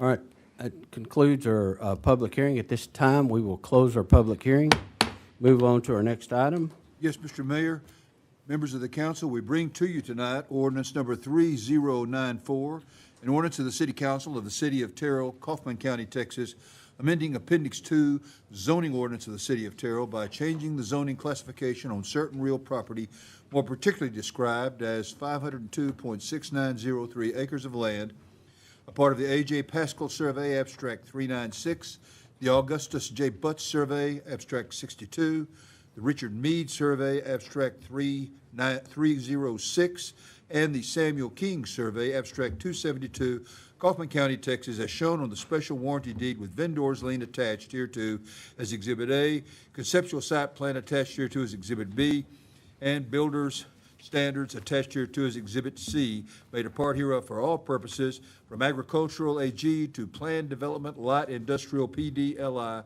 providing for severability and providing an effective date, PD 25-03. And Mr. Mayor, for the record, given our normal voting patterns, just for the council's information, if you wish to adopt this ordinance, it would be done normally with a motion and second and vote.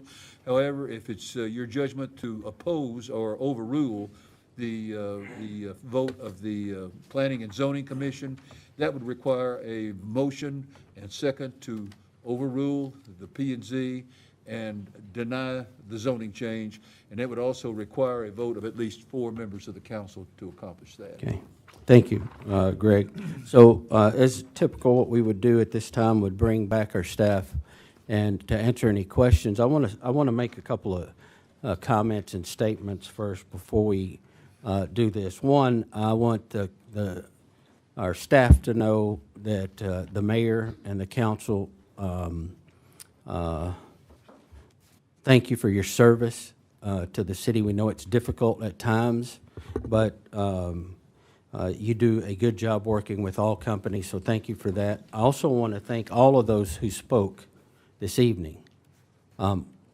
We as a governing body need to hear every one's opinion before we vote, and we should take that under consideration. That's why it's a discuss and consider item and not just approval item. So thank you for your comments. We will absolutely take those under consideration. The third thing I would like to do is thank our planning and zoning. They are appointed board by this governing body. They are charged to do exactly what they did, which was to take under consideration a project and meet with staff and make a recommendation to us, the governing body, at which time we debate and decide if we're going to move forward with the project or not. So the process has worked. We followed that process, and you did it very well. So I don't have any issues, and nor should anybody else have any issues with the way that municipal government works. We follow the state law. You may differ in or disagree with a recommendation, and that's certainly your right, and it's certainly the right of the council to say, you know what, maybe you got this wrong, so we're going to deny it based on whatever reason you may have. But in the end, when it's all said and done, the decision was made, and we move forward. So with that said, Jenna, would you please come forward? Does anybody have any questions at this time for Jana? Yes. Hi, Jana. How are you doing? I'm doing well. How about you? Good evening, everyone. I'm the new person on the block. With that being said, I have taken the time to read state law, existing Senate bills, House bills that are going to affect everything you just said. And so I'm glad to see all of you here, and it was heartfelt to hear all of your comments. If I'm not mistaken, Jana, this has been a 7-month process. Is that correct? A little bit longer, about 8 months is when we first were introduced to the Vulcan team. Okay, and at that time, they approached us because, and they went to, after reviewing the comprehensive plan. Yes, ma'am. Am I pronouncing, is that the correct The title? comprehensive plan, yes. The Or comprehensive. comp plan. Okay, which you keep talking about, and I have finally read the appropriate sections. The comprehensive plan was put together in 2017? Correct. And citizens from this city, staff, and the council took part in that plan, is that correct? Correct. Okay. Now, the part that is really getting me is that plan has to be filed with the state of Texas, is that correct? Yes, ma'am. And then we are held accountable for that, is that correct? Yes, ma'am. Okay. I'm sorry, that just means I have to take my medicine. Which I should, since it's about my heart. And anyway. for the record, she did tell me that that was going to happen. Thank you. So you look at the plan, and then let's say you have 10 boxes to check. Did they check all those boxes? Yes, ma'am. Okay. At any point in that discussion, did anybody talk about trucks? No, ma'am. Okay. Now, this is something I want to say for everyone in the room. This is the comprehensive plan, 2017. Section 5.2, pages 11 through 15, and beautiful maps, colorful, are in this book that ties planning and zoning. Is that correct? Yes, ma'am. Okay. At this point in time, our state legislators are in session for this session. 25% of that legislation is against cities, not for cities, which means that's not us. Part of that is heavy land use. Am I correct, Ms. Mata? Land use. That means the state is going to tell us, this is what this master plan tells us. It has been filed with the state, and we are now held our feet to the fire to follow what has now become law. Is that correct? Yes, ma'am. Because I'm new and I'm against government, and now I'm sitting on this side of the chair, I'm not a happy woman right now. Because everyone is right in this room. Everyone. And at the same time, we have to come to a conclusion, how do we then live? Because this happened 7 months ago. Key phrase, 7 months ago. And I heard about it on Friday. Now, if you don't want to, I like reading, but I don't necessarily like reading law. This is this year's legislation only for cities that deal with cities like us. Let me speak into the microphone. This is what's coming through. Some of it's in committee, most of it's not.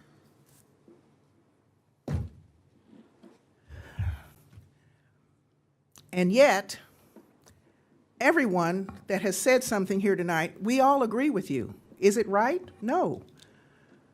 But everybody did what they were supposed to do. Is that correct, Jana? Yes, ma'am. Okay, thank you, Planning and Zoning. Thank you, Planning and Zoning. But what everybody needs to understand is when they do their job, when we do our legislative due diligence, somehow you all should have known 7 months ago that this was happening. However, due to legislation, you cannot know. Does that bother anybody yet? Yes. Okay, now here is where we are today. This is where we are today. How do we coexist with that? Because everyone is right in the room. So that means everybody needs to become familiar with our 2017 comprehensive plan that has wonderful pictures of maps. And if you don't like what you read, then become involved with the new comprehensive plan that is coming down the pike. Because that's why you moved here. You want to have peace and quiet. You want those things. At the same time, if we lose our federal funding for whatever reason, we are now going to have to learn how to live on our own dime. So where does that money come from, and what does development look like? And I am not the person to make that decision without your input. And we need your input. So we have this thing that, no, you want me to say no. And the law says you better not say that. Is that correct? Yes, ma'am. Thank you. And I have a, systematic theology. This is worse than systematic theology. But you need to know that our legislators, the people that we elect into office, are going to, am I wrong? They're going to tell us how to run our city. And if we don't want that to happen, we need to become more involved in that process. I think I've said enough. Okay, thank you, Councilwoman. Next. I don't know if I can follow that, but I'm going to start my little speech the way I started when I saw this many people or more, probably 2.5 years ago with the annexation. I said, get involved. I said, stay involved in this community. I challenge people to do that because I know I've sat where you sat. There may have been a process or something I did not like, and I knew I could make a direct impact. And now I sit on this side of the dais instead of that side. With that being said, there's a lot of history. When I think of the profession I took on, being a nurse, I knew the criteria. I knew what I needed to do to be successful. I would have been super disappointed if I would have finished my education, followed the laws as it related to the Texas Board of Nursing, and then I got to the end of my journey and they told me I couldn't be a nurse because it was a weight limit, over 150 pounds. I sure wish you would have told me the rules before I did all that. So we do have rules that we are governed by. Let me see that book. It's heavy. Yeah, I know it is. I looked through this when it talked about public engagement. My picture's in here several times. My name's in here. Some names of people you know are in here. It's because I was involved in 2017.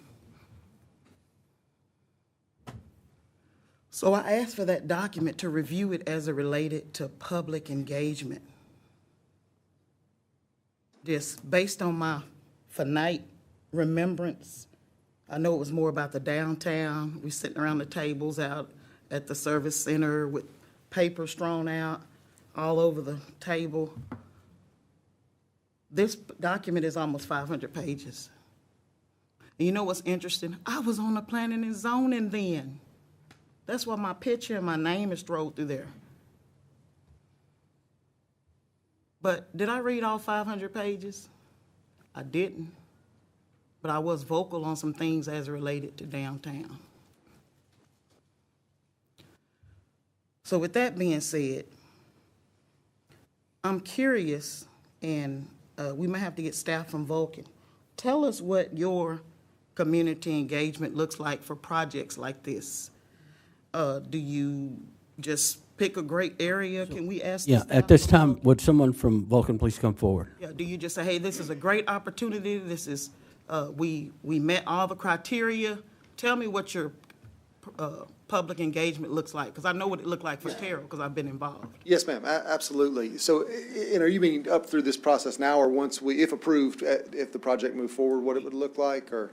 I think that public engagement would be early on. If I see Correct. something that's I like and I want to Correct. build something of this magnitude, what would that public engagement look like early on? Early Or on? when does it come? And so, we've, for the past, 6, 7, 8 months, we've been in close discussions. I've met with city staff a number of times in person, over Zoom meetings. If this were to be approved and we were to start moving forward in the process, what that would be is, we have a project manager from our engineering department who all of you would have his phone number. Y'all would have the phone number. We have for each of our divisions around the country, we have a community and government relations manager. And their sole job is to interact with the community around our operations. Stacy Arteaga is her name. She just started. I'll give y'all her cell phone number tonight. I didn't introduce myself formally. I'm our director of business development, so I'm focused on growth and strategy for Vulcan. Because of where this is, I'm personally involved and invested in this project as well. Many of you have met our division president who's come down, who's personally involved and invested. So there will be no shortage of Vulcan contacts. Stacy will lead that up for us as, hey, here's who y'all call if you have a question. We also, like I said, our engineer, if there's questions on, hey, I saw something happening, who's our more technical person? And then what we'll do is we'll have discussions. We will go out, we'll meet with the school district, we'll meet with the Chamber of Commerce and find out who are the business leaders, what are the nonprofits here, what is the school situation, where can we help? One of our largest quarries in the state is in, and this is a quarry, not a distribution yard, a quarry is in Medina County, Texas, just west of San Antonio. I was telling some folks today, we're 3 years running Business of the Year for Medina County for the Hondo Chamber of Commerce. We were founding members. I started it, with the Hondo Education Foundation. At one of our quarries in San Antonio, the 1604 quarry, we started the Vulcan Lab, where we built a computer lab for the school there. We're going to be very engaged with this opportunity because our philosophy is we want to, once our operations start, and what's great about the buffer zones we have here is that you guys don't notice us. But where you notice us is when you're at the football game, and that hurts me as an Athens Hornet to talk about a Terrell football game. But when you're at the football game, you see Vulcan sponsoring stuff. You see Vulcan folks there. You see us at school events. My first thought tonight, and I came up in our community relations side at Vulcan, when y'all were reading the proclamation for the library. Our library in Athens, Texas was very important to me when I was growing up. I remember that's where I learned about genealogy and my family's history. I learned about the Dewey Decimal System there. I didn't think this was the appropriate venue. My first thought was, hey, as soon as we get through this, one way or the other, I want to call them and say, we want to make a donation to the library. Okay, so let me just restate, so to clarify. So public engagement will come later. It didn't come before you even considered this property, right? Is that correct? Well, no, we've been engaging with the city. Not the city. When I say public engagement, I'm talking about community members. Oh, community members on that. That's how we engage as a city many times. Oh, business owners, city, property owners, citizens. No, ma'am. So we have not done that yet because we're going through the process. But I will say on that, we had an internal company challenge on environmental safety, or environmental compliance. The quarry that won is our Weatherford Quarry. And that group voted on where they could give a $5,000 donation. And they actually voted on the city of Terrell because they know this is an important project for Vulcan and this is a new place where we're going to be. So our employees are thinking that way. And so we have conducted our outreach through the city and the EDC to this point. Okay, how many jobs will this business bring to? So the direct jobs at the aggregate yard itself are probably in the 10 to 12-ish range. And then if there's tenants there on the site, the ready mix and asphalt, those are probably in the 6-ish range on each of those. The indirect impact on that is the support for, that material is supporting construction jobs throughout the area. We're going to that. So the total employees, if you had to give me an estimate, what would that be? Probably in the, I guess I'd put it like in the 20-ish range. Yes, ma'am. And those are good paying jobs on there. And that's on the front 200, I can hear people talking behind me, so I'll respond to that as well. That's on the front 250 acres, and then there's the development as well. We want to partner with the city on that. Okay. One more question, I think. How much could And this may be a staff question as far as it relates to developer agreements. How specific can we be on some things as it relates to traffic and diversion of, how specific can you be on those things when it comes to a developer's agreement? That is part of our construction plat process. And so at that time, anything that has to do with the civil drainage studies, environmental, noise, tree survey, that'll all be addressed during that platting application. With traffic? Traffic impact analysis, yes, ma'am. Okay.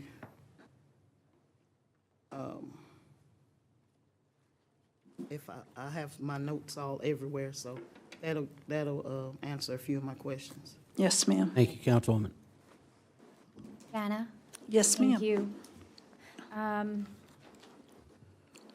like to, so the property that we're talking about rezoning, that's up for rezoning today, it's currently agriculture. Yes, ma'am. And the applicant is looking to change it to light industrial. That is based on the future thoroughfare plan. So it is in the city limits. And per the 2017 comp plan, that gave the future land use as an industrial business park. Okay. And then on the right side of, this property is on the right side of 429. And the comprehensive plan calls for light industrial, is what I heard you say. Yes, ma'am. And on the west side of 429, there is also, from my understanding, light industrial. Yes, ma'am. Where does that remind me, without looking at the map here, myself looking at the map, how does that expand on the left of 429? If you will turn to the future. It runs down to Airport Road. Is that from 80 down to Airport Road? Yes, ma'am. Okay.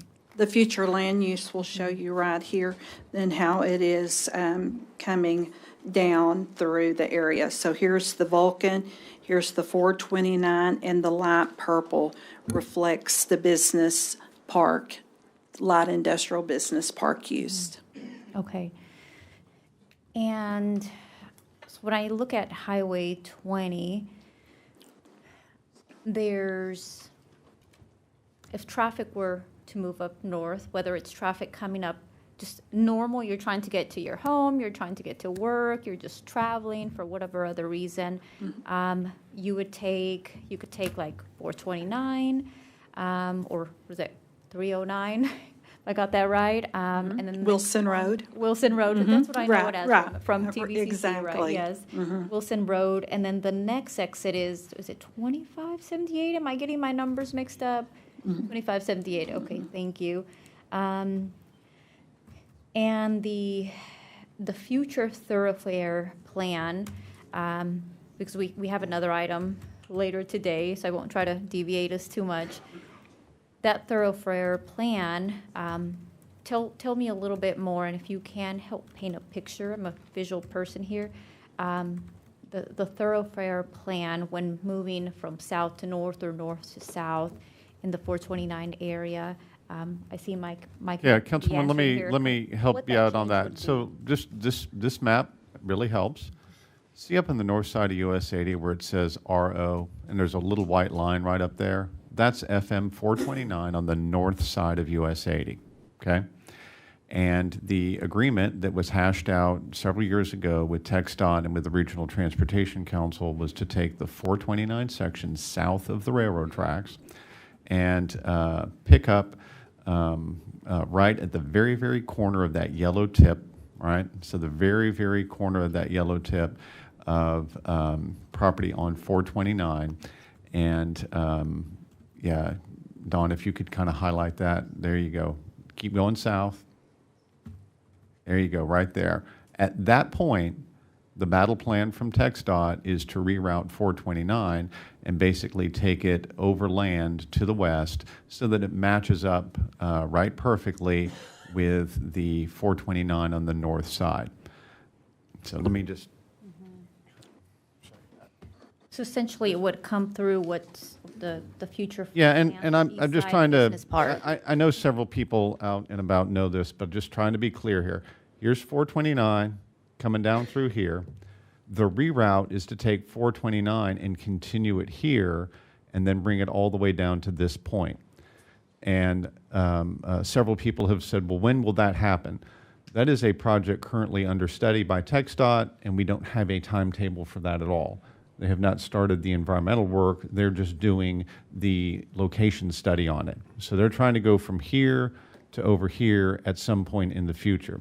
There's a separate proposal, which is not a TxDOT proposal, which is a city proposal, which is to say, well, when we get down to here, let's move and instead of having this pink line down over here and this pink line down over here, can we just rotate a arterial off of 429 and bring it off the map, but directly to the Wilson Road intersection, okay? And that's a very straightforward idea. If we really need Wilson Road to have a direct connection to a future straightforward crossing of 429 and US 80 over here. Those are very long-range plans. Those are not immediate things, and nobody should be thinking that those things are going to be built on a timetable associated with this project. They're simply long-term plans, okay? And so those are the only plans that the comprehensive plan or that we know of from TxDOT or that the city has proposed to whether it's help alleviate traffic or whether it's to provide maybe alternate routes over to the future. In terms of alternate routing, it is very much true to say that there are no other discussions that have been had with the Texas Department of Transportation, okay? And then the next comment would be consistent with what Janice said. Remember that there is not yet a traffic impact analysis associated with this project. That would typically come at a construction plat phase. Okay. And then what about, Anna? what about any, what does the timetable look like, the timeline for along Highway 20 service roads? Or is I think last time we checked, it was 2026, maybe I had heard, but we're near 2026 and not started yet. Let's be really clear. There's an Interstate 20 frontage road project, which we have been lobbying for quite some time. It only runs from the portion where they're working on right-of-way acquisition. The right-of-way acquisition portion of that project runs from State Highway 34 to just to the west of FM 148. That's the area where they have completed enough environmental work to go forward with land acquisition. They've also done some work, but not as much work on 34 over to Wilson Road. So there is a plan to add frontage roads from Wilson to State Highway 34, but that project is not slated for construction in the near term. Okay. And is that something, because I hear from my constituents about traffic, and I see it. I see it on my app as I'm driving, trying to make sure I avoid traffic, right? It reroutes me as well. If I don't have the app, then I get stuck.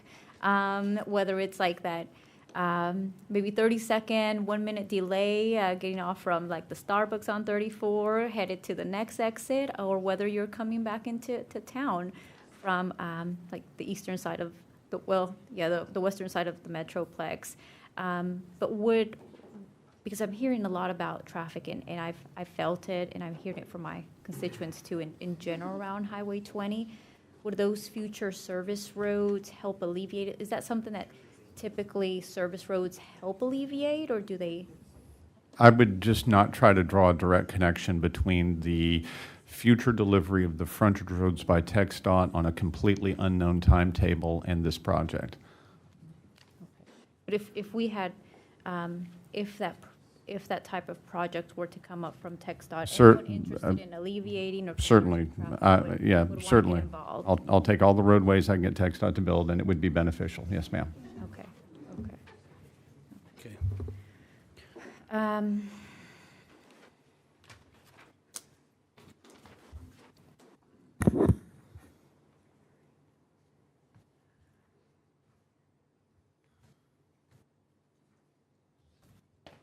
I'll try to be short, because I know this time is really for questions for staff. and those that have reached out to me, whether it's by phone or email or social media, I've been responsive and have been attentively listening to all of the concerns, including tonight. There is never an easy decision to make because it affects your community. It could positively affect your community, negatively affect your community, and you're making decisions not only for the short term, but for the long term.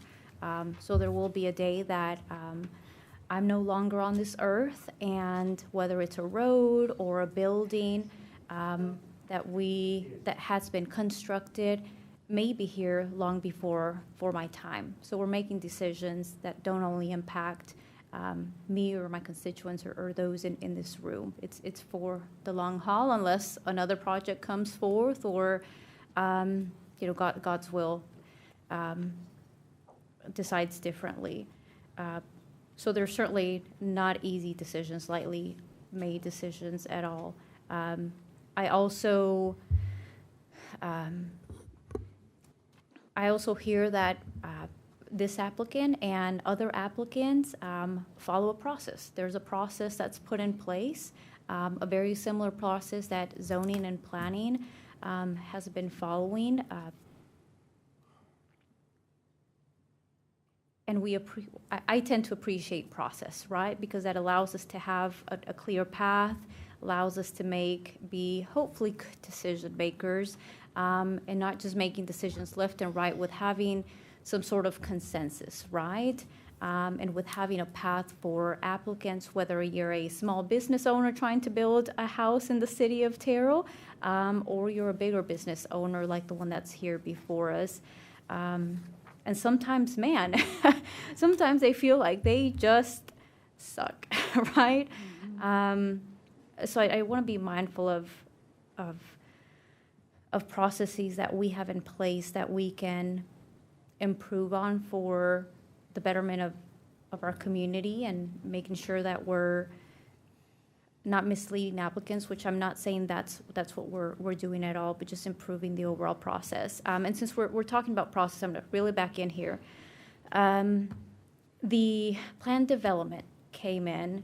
I'm somewhat familiar with this because of my time in education on these topics, but can you help re-educate us again on the different ways that this application could have come in? Because there's the plan development application way that it comes in. What are the other types of ways that zoning and planning and council could have received this project? It could have been just a simple zone change request because the future land use was there in place. The plan development. Then if the zone change or the plan development was approved at this board, then an SUP or straight to a construction plat application. Let me try to give a slightly fuller answer to that. It's a request for a planned development. If it had been a request for straight light industrial, then the proposed use of Project Vulcan would not have been allowed. The uses they're requesting under our standard light industrial zoning can only be allowed through a PD or be allowed through an S, which is a specific use permit. So the other way to come forward would have been able to take the things on their proposal that are not allowable in general light industrial, but require a S for SUP, are the industrial that's not contained in a building, the railroad yard, sand and gravel storage, and batch plant. Those are the elements that require an SUP. They've come forward, perfectly legal under the process, and said, we'd like to handle those under a planned development. The other option would have been if they'd come forward and said, we'd like to handle those under a specific use permit.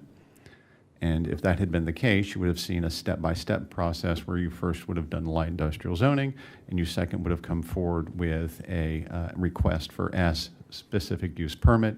Those are the ordinances that council has seen before that have, maybe a list of standards, maybe an expiration date, and different, more detailed sets of rules associated with them. We show these from time to time. They're not something that people commonly use, but it is a different option under our zoning ordinance. So just a little bit longer of an answer there. I don't want to assume, and based on what you shared, Mike, I'm trying to make sure I connected the dots here. Am I hearing that the reason that this item did not come through first with only going through zoning and planning with the zone change and then later coming back for an SUP, was it because going through a plan development helps us, for lack of better words, put more teeth into the development because of the concerns? The more teeth version is an SUP, because an SUP is rescindable with a timetable. It was simply the developer's request to move forward with the PD strategy, and that's their lawful right to move forward under that particular strategy. And so It's a request of council, yes. more teeth version. Is the specific use permit, yes, ma'am. I think of an example of a previous, just an example, a previous example of an applicant where we said, man, okay, you need some screening and, you know, we need you to, because you live near community members, we need to make sure that the business that you have is, because for lack of a better word, there's no junk in the yard, as they were maybe perhaps fixing up vehicles or doing potty painting, et cetera, one of those areas related to vehicles. But because that applicant that I'm thinking about in the past failed to meet the rules that were added because of city concerns and community members' concerns, then when that SUP came up for renewal, then the city said, no, you're not meeting the rules, so we can't allow you to move forward again with that renewal. So that's the putting the teeth on the SUP process after coming forth with the zone change. Yes, ma'am, that's an accurate story. That's all I have. Thank you. Thank you, Councilwoman. Mayor? It'll probably come as a relief that I don't have a lot to say. I've made my my statements pretty clear publicly with regard to my stance on this matter. I do want to ask Janet, for myself and everyone else here, in view of the legislative challenges that Councilwoman Anderson discussed, what happens today if this council decides not to approve this rezoning? Maybe this is a Janet or Mike question. What is the challenge thereafter? Well, for starters, if I get turned down as an applicant whenever I have applied for one zoning, it's allowable to come back and ask for a different zoning. So in this particular case, the applicant could simply come back and say, you know what, I'd like to try the specific use permit version of this. So that's certainly an allowable thing under the rule book. You know, now outside of that, I wouldn't want to go further than that to speculate, right? Recall, the situation is that this is a prospective buyer working on both rezoning and buying at the same time. Mm-hmm. And the buying is conditional with regard to the zoning? Yes, sir. Janet, do you have something to add? Hold on, I want to make sure Janet. Sure. So just want to reiterate, if you elect to vote against planning and zoning's recommendation, it will take the supermajority vote of this board to override it. So, but after that occurs, if we did choose to overturn planning and zoning's ruling, then what is our concern from a legislative state level standpoint? And if the concern is you don't want to delve into matters of legality, I understand that. Well, I just would say that Councilwoman Anderson is right. There's a binder full of state legislative proposals that reduce the ability of cities to have the discussion we're having. and remove the ability for cities to be able to say, no, I'd like to vote no on that. So, I mean, I just don't want to see the city, I don't think anybody here want to see the city get in between a dog and a fire hydrant, right? We want to make sure we're staying, doing everything above board and not getting in a position where we have a legal issue down the road. I think it's been said very well several times. We've followed the process correctly thus far. There's a couple of options in the process. Okay. The potential Vulcan project chose to go down a certain path instead of the other path, and we are. We've performed our role correctly. I'm very proud of what staff's done here. So we have a documented future land use plan that designates this plat as light industrial, correct? Yes. I think one of the question before us today is pretty simple, really. It's whether to change this plat of land from agricultural to light industrial. I did a lot of poring over this week. Actually, I talked to everyone involved. I feel like I talked to staff, I talked to Vulcan, I talked to a lot of folks, and I'll spend a lot of time doing some research, poring over what other cities view as light industrial, and kind of what the general consensus is. What I found, I wrote this down. General standard seems to be that light industrial zoning is intended for low to medium intensity industrial activities that produce minimal noise, pollution, or traffic compared to heavy industry, right? That doesn't seem to be the criteria that's being met here, right? And it may appear somewhat different in our documented processes as they stand today, which predate my time on this council, as does the comprehensive plan. And I understand our goal to adhere to that plan, and that there may be some legislative challenges inherent in us not following that plan. But I do think the way to look at this a bit differently from the other angle is perhaps what we're talking about here doesn't qualify as light industrial. To me, it doesn't seem very obvious that it is, and here's why. We've got, as all of you have really eloquently made your case, and I don't have a lot to add to it, but we've got obviously a massive amount of traffic, a very large amount. That's not even in question. I think that even Vulcan would agree that there's a lot of trucks passing through. We're talking about dust, noise, lights. If the intent for light industrial is things like warehouses, distribution centers, office parks, these kinds of dust, emissions, loud operations with machinery, it seems quite a bit heavier than what light industrial would indicate. So just because of the scale of the equipment and the traffic intensity and the amount of disruption, I question that designation.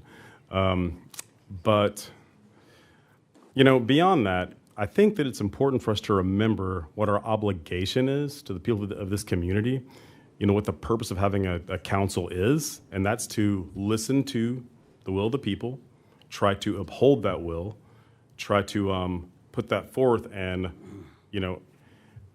to do the best we can to allow people to pursue a life of contentment and fulfillment with minimal disruption. I do have some concerns with regard to some of our current, this particular business's history. I did raise some concerns with them about the fact that their company has been fined in other areas for some pollution issues, for air quality issues. I'm assured that some of these matters that they were addressed, and in our circumstance, steps will be taken to mitigate a lot of this with dust sprayers to keep the dust level down. There are processes utilized to minimize the noise. The lights will be angled downward to minimize the light pollution. I understand that, but my concern is, I think with an operation of 200 acres, with this large of an operation, even with these mitigation measures, I'm not sure that will ever reduce it down to a minor disruption. It still seems like a major disruption to the people of our community's lives.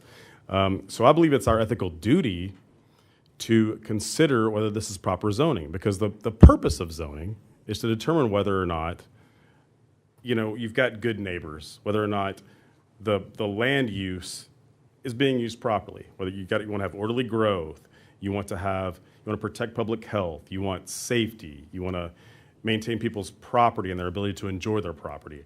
You want to enhance overall quality of life. That's what zoning is about, and it can have a very large impact on the people who live in a community. And these folks count on their representatives to listen to those concerns and give voice to those and take action. I want to be clear, Terrell is growing. It's going to grow, and we can't do much to get in the way of that, and I don't think we even want to. You know, we don't want to stem the tide of that. We want wonderful families to move here. We welcome those who wish to do business in our community, and we support those businesses. But at the same time, we need to make sure that those pursuits are compatible with the ability of our people to live their lives in a contented and fulfilling manner. So that's why I'm going to have trouble supporting the rezoning. Well, again, this isn't, well, this is comments directed to our staff member. Jana? Correct. Right? These are directed to, you have one more? I do have another question. Okay. I'll let you go Do we have a definition of light industrial in our land use? Can you take that and find it? I'm not trying to put you on the spot. If you just read it for me. I believe Jana has that preloaded. I'm sorry, Raylan might have Wasn't that. Raylan and I were looking at it earlier today. So, thank you, Raylan. Those uses listed for light industrial district in section 32 use charts as P, S, and T are authorized use permitted by right by specific use permit, which must be approved utilizing procedures set forth in section 31B, or by a temporary use permit, which must be approved by utilizing the procedures set forth in section 38.10. With that being said, does that include, one of those sections include the planned development? Planned development has their own rules, and so she's going to go right into that I section. think maybe what you might be looking for is the general statement. So let's read the general purpose. The Here's general the gen- purpose is the light industrial district is. Wait, Go ahead, Marion. Jana? Go ahead, Jana. The light industrial district is intended primarily for the conduct of light manufacturing, assembly, fabrication activities, and for water housing, research and development, Warehouse. wholesaling, and service operations that do not typically depend upon frequent customer or client visits. Such uses do require accessibility to major thoroughfare, major highways, and/or means of transportation such as the railroad. Will you read that again? The light industrial district is intended primarily for the conduct of light manufacturing, assembling, fabrication activities, and for warehousing, research and development, wholesaling, and service operations that do not typically depend upon frequent customer or client visits. Such uses do require accessibility to major thoroughfares, major highways, and/or other means of transportation such as the railroad. And on page 99, which has got the. Again, it's not for discussion, but if you got a comment, make it towards Jana, please. Jana? Yes. Yes, ma'am. On page 99, I noticed that in the Lord have mercy, comprehensive plan of 2017, Yes, ma'am. it says light to heavy industrial, Yes, ma'am. this section. I just want everybody to know it says light and heavy for this, what we are discussing this evening, Yes, ma'am. with pictures. I encourage everybody to go online, and if you can't read it, I'm sure we would be happy to get you a printed copy. And then one more question after done. Yes. When does the comprehensive plan need to be updated again? That's very important to me. We are working currently to come up with staff recommendations now, and I believe that Raylan will be bringing that back to city council at a later date. Maybe a better question is, how often has the comprehensive plan been updated? It hasn't been updated since 2017, when the conception. Thank you. You wanna- Yes, ma'am. You want to add something, Mike? I was just going to say, prior to that, it was probably an 02 or an 04 comprehensive plan. And the goal right now is staff's attempting to get a grant for doing the comprehensive plan again in FY26, but we don't have confirmation on that grant at this time. And just the last statement to staff, even Vulcan staff, I'm just concerned when you have this many people that's concerned. So however we move forward, I want you to keep that in mind, because I'll be vocal about it. When I see this much citizen concern, it concerns me. And that's why I asked you that public engagement piece. It's important. So, I think I've asked all the questions I need to make a decision. All right. Did you have something else, Ms. Sanders? No, somehow we need to change legislation so you all don't have to wait 7 months. Yep, so now, we need to, no further questions, right? All right, so, Jana, I'd asked, for staff to look into a couple of things. Were y'all able to get any feedback at all from, some of the mayors that have, this company working in their cities? No, sir. No? Okay. Do we know, I don't know if this is for you or Vulcan, I've heard a lot of different, I've heard so much on both ends of it. I've heard the Vulcan side of it, I've heard the citizen side of it.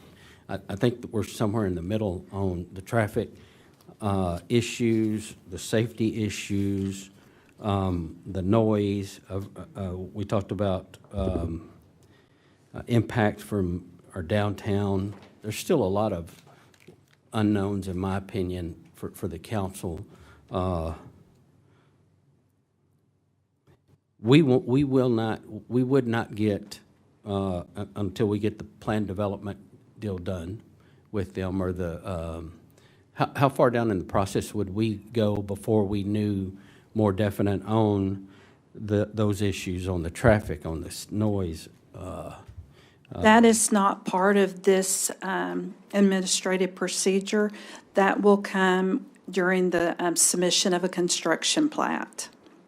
But before we vote, if the council needed to know, hey, what exactly is this impact? What is how many cars or trucks, not cars and trucks, but how many 18-wheelers or loads of trucks that are coming down 429 either way? They would have to do some type of study, right? Yes, sir. And if that is your direction tonight, then I'll get with the Vulcan team and we'll put some of that procedure into motion if that's what's required. Okay. All right, I just want to make sure that it's not that they're not trying to be secretive of what they're doing. No, We sir. just haven't gotten there. We don't request that at this administrative process. And this administrative process is just the request for a zoning change. It's to According confirm to- the use of the property. According to the comprehensive plan. Yes, ma'am. Okay, So it's too early to request that. until, Until the zoning has changed. Am I not hearing that if we were to vote in alignment with zoning and planning, that at that moment, that motion could come with a request to start a traffic study? You have more than one way to indicate your desire for that to start. And it's a discretion of council. It would have to be embedded in your motion. And of course, your options are everything that you would imagine, right? You can turn down the project, you can vote no, and request that they come back for an SUP in which they have performed a traffic impact analysis, because the traffic impact analysis would typically be part of a specific use permit process, because you would be setting more detailed rules in your zoning under a specific use permit process. So if it is the desire of council to go that path, you just need to put that in your motion, okay? And you can certainly postpone any project that you want to do some more thinking about. And if you simply request that the applicant provide a TIA before you vote on it, you can certainly postpone and simply request a TIA and hope that the developer will cooperate with that request. Jana, I have a question. Yes, ma'am. Based on what I've read, is it possible that I have misunderstood that the comprehensive plan is now a Texas ordinance thingy? That is correct. And because it's one of those thingies, we are liable. We are pretty much, our feet are held to the fire to listen to those people? Is that what I'm hearing? Public input is important. Public input is important. I want to be clear. I have read that this mass comprehensive plan has been filed with the state of Texas, and they are holding us to page 99 and pages 11 through 15. Is that correct? Yes, ma'am. Okay. What did you read the definition of light industrial from? What was that from? Our zoning ordinance. Okay, so I think maybe it's important to clarify yes. something here. So let's just be nice and slow and clear. When you adopt your comprehensive plan, you adopt a long-term land use plan. Your long-term land use plan, under state law, must form the basis for your zoning. So just for example, you wouldn't be able to take a piece of land like this where it says industrial business park and say, you know what, I'm just going to change that baby there to a single family because that's what I feel like doing. You would have to go in, you would have to change your ordinance, you would have to vote to change your long-term comprehensive plan and the land use map in it from industrial business park at that location and change your long-term plan. And then after you did that, you would change your zoning, okay? However, the photograph shows in the comprehensive plan that this land, am I correct, has been identified as future light and heavy industrial, Yes, ma'am. 2017. Yes, ma'am. And under state law, you have two different ways of adjudicating that. You may use your zoning ordinance to adjudicate it by a plan development, or you may use your zoning ordinance to adjudicate it by a specific use permit. Either is lawful. Is adjudicating like going to court? Like voting here on your group. City council may vote, city council may deal with it. And we don't have no money. all right. So the SUP, just clarify, gives more teeth. It gives us more voice in it. Yes, ma'am. My voice is their voice, so SUP would give us more voice in saying, this is what I want. Is that correct? Yes, ma'am. And this is what I'd like to see. And it has to be in the motion. So just to Again- clarify, it's the SUP would be approving the rezoning under conditions. Yes. But you're still approving the zoning, but what you're saying is you have to get an SUP to do these particular things to meet what the SUP outlines. Let For this me project. attempt to be very clear. A option, not a staff recommendation, because that's not our job in this case. A option for council is to deny the zoning request as it came forward and include in the motion a request that the applicant come back with a request for a specific use permit. You have to objectively turn down the PD and then simply include in the motion a request that the applicant come back for a specific use permit. If you do that, you're perfectly compliant with state law. I don't trust the state. I have a question for staff. I don't. If, Councilwoman, can I request for a recess for just a moment, a bathroom break? yes, as Before we long as vote. I get to ask my question. I need a motion. We'll come back right to you. There's a to motion. recess. Okay. Motion to recess temporarily.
Okay.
Read all 500 pages. Uh, And them 3-4 pages toward. If you would, please silence your devices.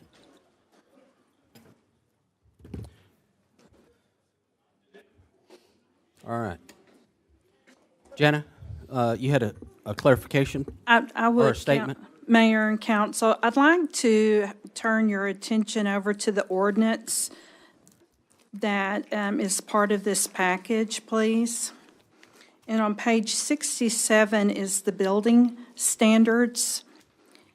And during our negotiations with this applicant, when we learned of what their proposed use was going to be, what drove the plan development, we felt to add and clarify our building standards to make sure that certain items were put in black and white, and that if the applicant was to sell the property, this would follow the property until a new user came in and changed that use.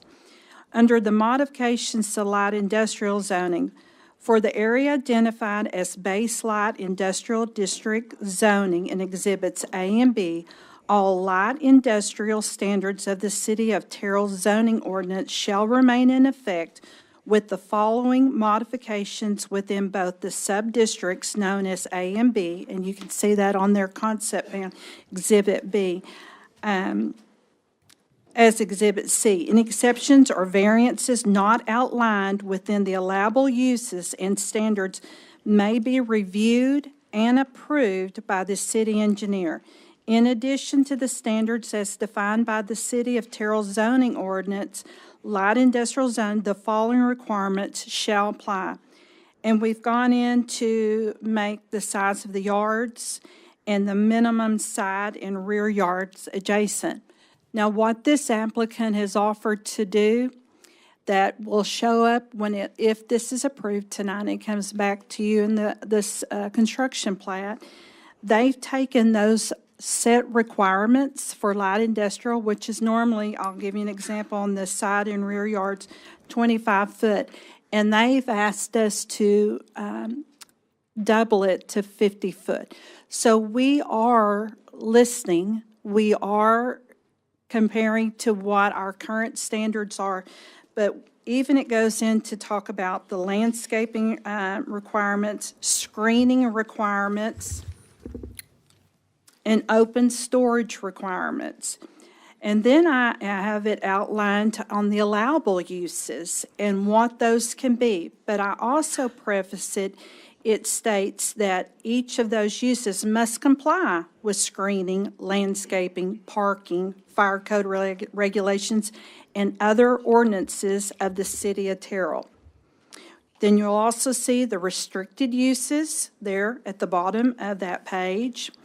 And then on the second is some of the standard language that you see in most plan developments and our SUPs, which are the provisions applicable to the overall property.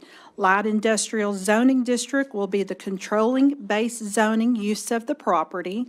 If the applicant is able to meet all the requirements of the current zoning allowable uses identified in ordinance number 3094, an applicant shall qualify to apply for a certificate of occupancy, meeting all of the other requirements. If the applicant is unable to meet all the requirements of the zoning and apply for a specific use permit to allow, if granted, a certificate of occupancy may then be applied once all specifics of the SUP have been met. Base zoning provisions not modified by this plan development in ordinance number 3094, which apply to the property, are limited to applicable provisions of the current zoning ordinance of the city of Terrell in effect on the effective date of the ordinance enacting this plan development and as may later be updated. Okay. Everyone get that? Yeah, right. Yeah. Rattle it right back off. Well, so thank you, Jana, for, this is a discuss and consider item. So is there a motion on item 4.2? Mayor and council, I make a motion to overrule the P&C decision, but allow Vulcan to come back with the proposal for SUP at a later date. Okay, there's a motion to, motion, is there a second? Second. We have a motion from Stephanie Holmes Thomas, Mayor Pro Tem District 4, to deny the request from the applicant and to include a provision that would allow them to come back with a SUP. Is that correct? That is correct. There's a motion, and I have a second from Mayor Ronnie Velasquez, District 3. Again, Mayor, this would require 4 votes. Yes. To be successful. For the motion. For the motion. Yeah. All right, so I have a second. I have a motion and a second. Is all those in favor, let it be known by stating aye. Discussion first, or? Discussion. So I don't believe personally that there's anything that could occur with an SUP that's going to change whether I'm going to support or not support the matter. So I'm going to vote in the affirmative to overturn the previous ruling, but I just want that noted. That for the record, but you're still going to vote for the I'm still motion. going to vote for the motion. Yes, gotcha. Okay. Duly noted. So I don't like wiggle room because I don't trust the powers that be, of which I am now sitting on this side. I am concerned that I know we're going to pause it and ask Vulcan to come back. I deal in black and white. If it's out there and this is what they're going to say, if this is what we have documented at the legislative level, is that correct, Jana? I deal in black and white. I do not know how to go gray. At the same time, my heart is breaking, and I really don't want to go to jail. As a point of order, if they bring back another zoning request with an SUP, will that need to go through planning and zoning? This is an excellent question. So for the sake of the folks in the audience, let's be really clear. The result of this vote would be that the Project Vulcan could not move forward at this time in any way. They would have to apply again for a zoning change for light industrial with an SUP allowance for the things that we've all talked about tonight. That would mean that any landowner would have to be noticed again, and the newspaper advertisement would start again, and we would redo the entire process. Nothing would be able to happen until it came forward to the Planning and Zoning Commission. Planning and Zoning Commission would have to vote, and so on down the line. So it would basically restart the entire process. And the process is what they have gone through. Is that correct, Jana? That's the process. They have gone through the process. They have met the requirements based on our binder.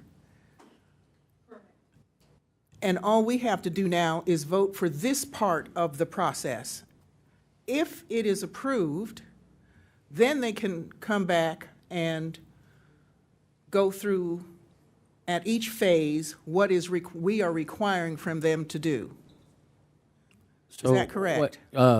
Is that correct? We need to, Yes, ma'am. This And- is direct, this is I know, my but we're discussion. now in discussion phase, but go ahead, answer. Yes, and if you were to require then the SUP, then we could instill that, and I can work with the applicant to submit then an SUP application At the second stage. at the second stage, and that could also go concurrent with the construction plat application.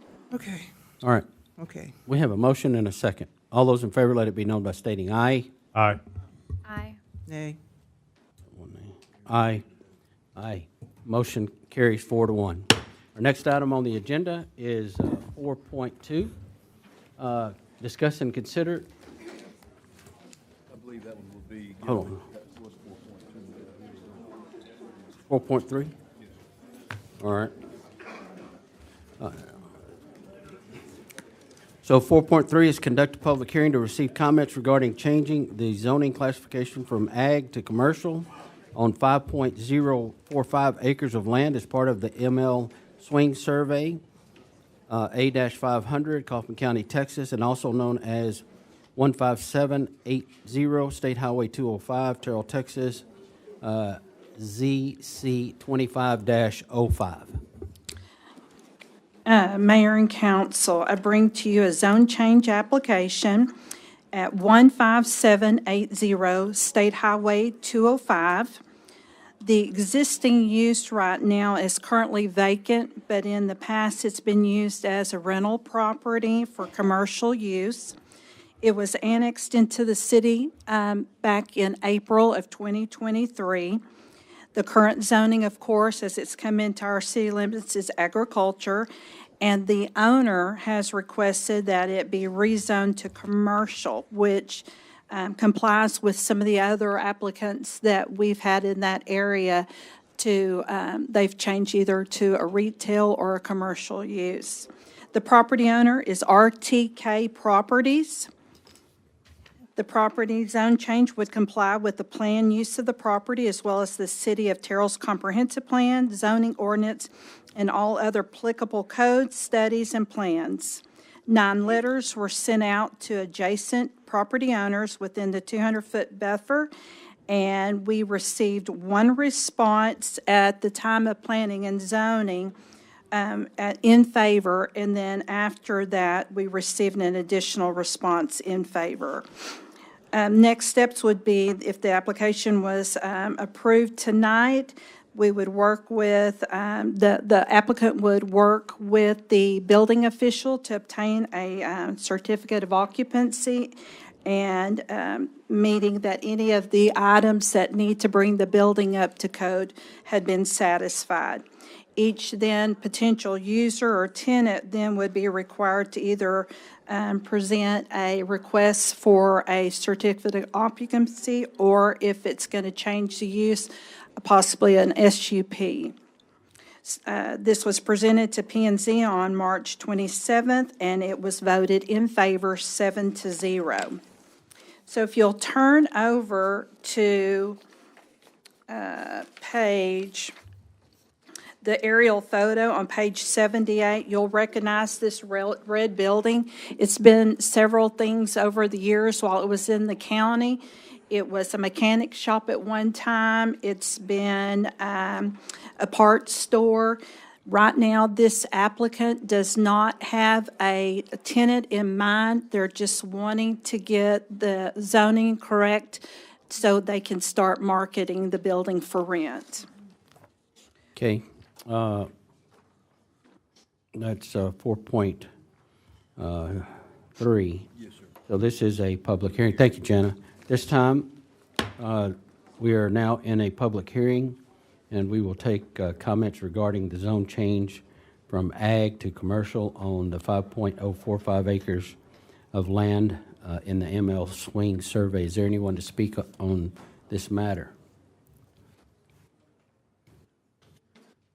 For public hearing? Nope, we will close the public hearing and move on to item 4.4. Yes, Mr. Mayor, members of the council, we bring to you tonight ordinance number 3093, an ordinance of the City Council of the City of Terrell, Kaufman County, Texas, amending Appendix 2 zoning ordinance of the City of Terrell by changing the zoning classification on certain real property more particularly described as 5.045 acres of land, a part of the ML Swing Survey, Abstract 500, Kaufman County, Texas, and also known as 15780 State Highway 205, Terrell, Texas, as identified within the deed of trust attached here to as Exhibit A, and made a part hereof for all purposes, from agricultural AG to commercial C, providing for severability and providing an effective date, ZC 25-05. All right, council, this is a discuss and consider. Does anybody have any questions from staff?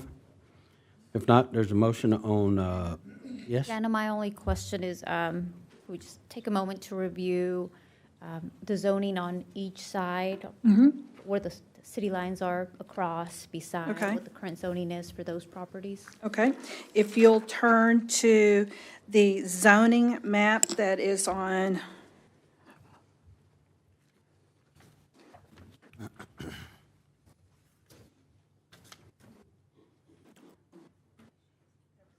Okay, so if you'll see there at the corner of State Highway 205 and County Road 243 on the north side, it's currently colored in as green with a red box around it. That's the subject site.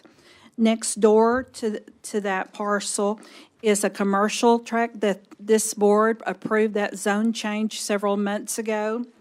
And that was going to be a flex base development there on that. Across the road is a retail use.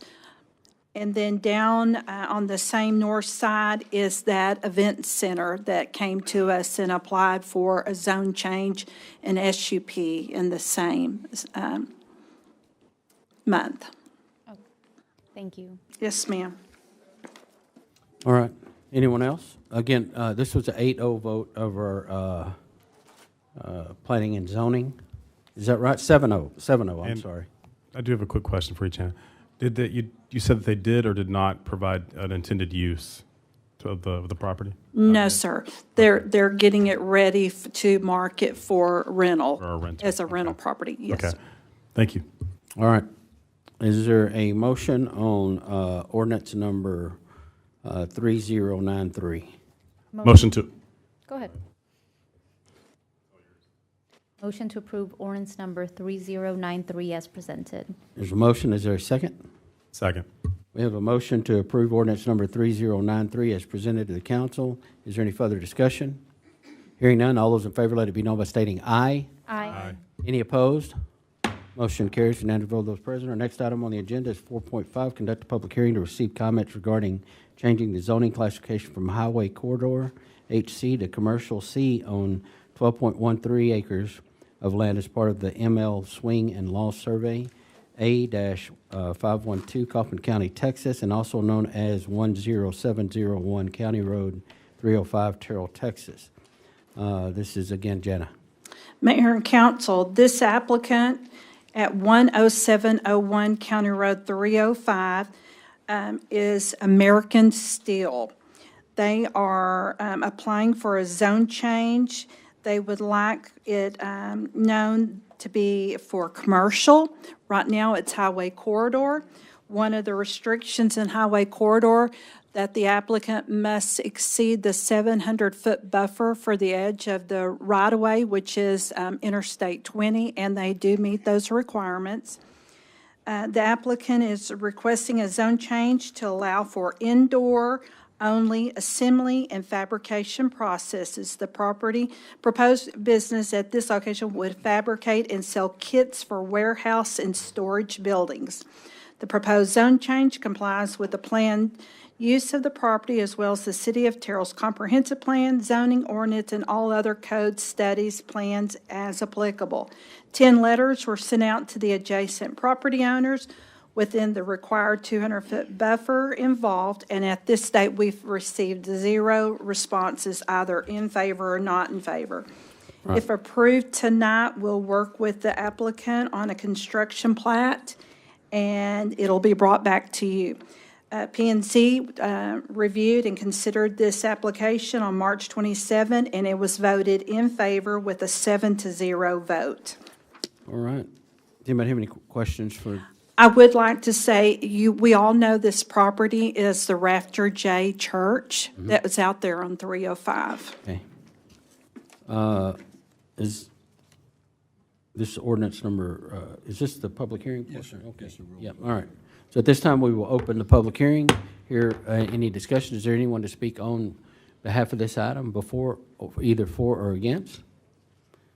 Hearing none, we will close the public hearing and move on to item 4.6. Yes, Mr. Mayor, members of the council, we bring to you tonight ordinance number 3092, an ordinance of the City Council of the City of Terrell, Kaufman County, Texas, amending Appendix 2 zoning ordinance of the City of Terrell by changing the zoning classification on certain real property, more particularly described as 12.13 acres of land out of the Swing and Law Survey, Abstract 512, Kaufman County, Texas, and also known as 10701 County Road 305, Terrell, Texas, as shown on the plat attached here to as Exhibit A and made a part hereof for all purposes from Highway Corridor HC to Commercial Z, providing for severability and providing an effective date, ZC 25-07. All right, council, again, this was a 7-0 vote by Planning and Zoning. Is there a motion on ordinance number 3092? I make a motion on ordinance number 3092. Motion to approve? To approve. All right, motion, is there a second? Second.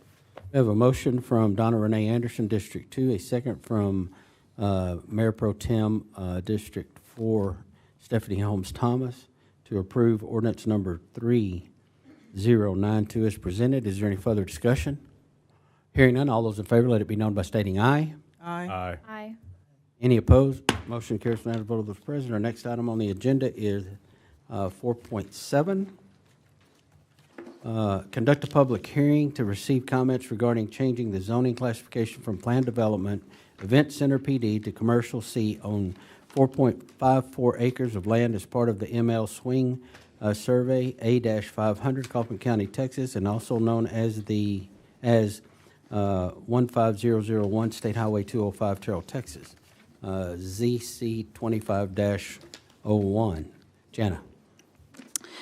Mayor and council, I bring to you a zone change at 15001 State Highway 205. The existing use is currently vacant, but the owner, who is also the developer, is proposing to put a landscaping and nursery center in at this location. The current zoning is a PD for an event center that came to this board back in February of '22. The daughter had originally had plans to put an event center in, but however, those plans fell through, and so now her father is wanting to relocate his landscaping business from Rockwall County to his property here in Terrell. So we're asking for a commercial change that right now it's commercial, but he is wanting to do eventually an SUP, and we'll define that at a later date with you. But we're just going to change it from the planned development of an event center to just straight commercial zoning.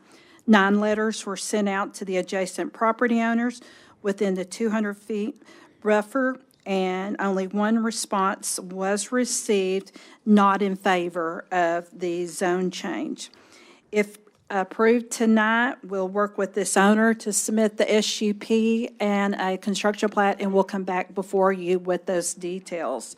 Staff does recommend approval of ordinance 3098, and this was presented to P&Z on March 27th of this year with a 7-0 in favor of the zone change. Thank you, Jana. At this time, we will move into public hearing. Is there anyone here to make comments on the zoning classification for the event center to commercial? Yes. Tyler Lowe, 3867 South Cove Drive, Birmingham, Alabama, also with Vulcan Materials. Speaking on my personal capacity, I'd like to speak in support of this project. One, we love the distribution of aggregates. Landscaping rock is rock. We hope to partner with you one day on your business here. And also, I think it shows that with responsible zoning like this city has, a planned development, if the use has changed, you have the opportunity to go back and address that zoning again. So just wanted to make that clear. Thank you. Anyone else? Nope. No, it's a public hearing. Anyone else? We will close the public hearing. Move on to item 4.8. Yes, Mr. Mayor, members of the council, bring to you tonight ordinance number 3098, an ordinance of the City Council of the City of Terrell, Kaufman County, Texas, amending Appendix 2, zoning ordinance of the City of Terrell by changing the zoning classification on certain real property, more particularly described as 4.54 acres of land, 197,827 square feet out of the ML Swing Survey, Abstract 500, Kaufman County, Texas, and also known as 15001 State Highway 205, Terrell, Texas, as shown in the warranty deed attached here to as Exhibit A, and made a part hereof for all purposes from Planned Development Event Center, PD Event Center, to Commercial C, providing for severability and providing an effective date. ZC 25-01. All right. Is there a motion on ordinance number 3098? Make a motion to approve ordinance 3098. Motion, is there a second? Second. We have a motion from Mayor Pro Tem District 4, Stephanie Holmes Thomas, a second from Donna Renee Anderson, District 2, to approve ordinance number 3098 as presented. Is there any further discussion? Real quick. Yes. Did we not rezone this property recently? Or is this just one that we visited, Mike? It seems like we've seen this one recently. It sounded like it was more, I didn't think it was 22. I thought it was closer to. You're referring to the fact that it was previously the event center PD zoning? Yes. But Yeah, recently, it really is not that particularly long. Jana, do you have that date? I do. The plan development was in December 20th of 21, and it was adopted by ordinance 2896 on February the 15th, 2022. Okay. And I There's have a another copy of that event ordinance center- in your there- package. There's another event center that it's not terribly far away. That might be what you're thinking of. Even the backstory sounds very familiar. Okay. But okay. Forgot. All right. You're referring to the one on the last applicant that we had down there? Sure. The red building, the event center that was there, that was called the Waterfall. Yeah. Okay. Okay. So again, we have a motion and a second. Any further discussion? Hearing none, all those in favor, let it be known by stating aye. Aye. Any opposed?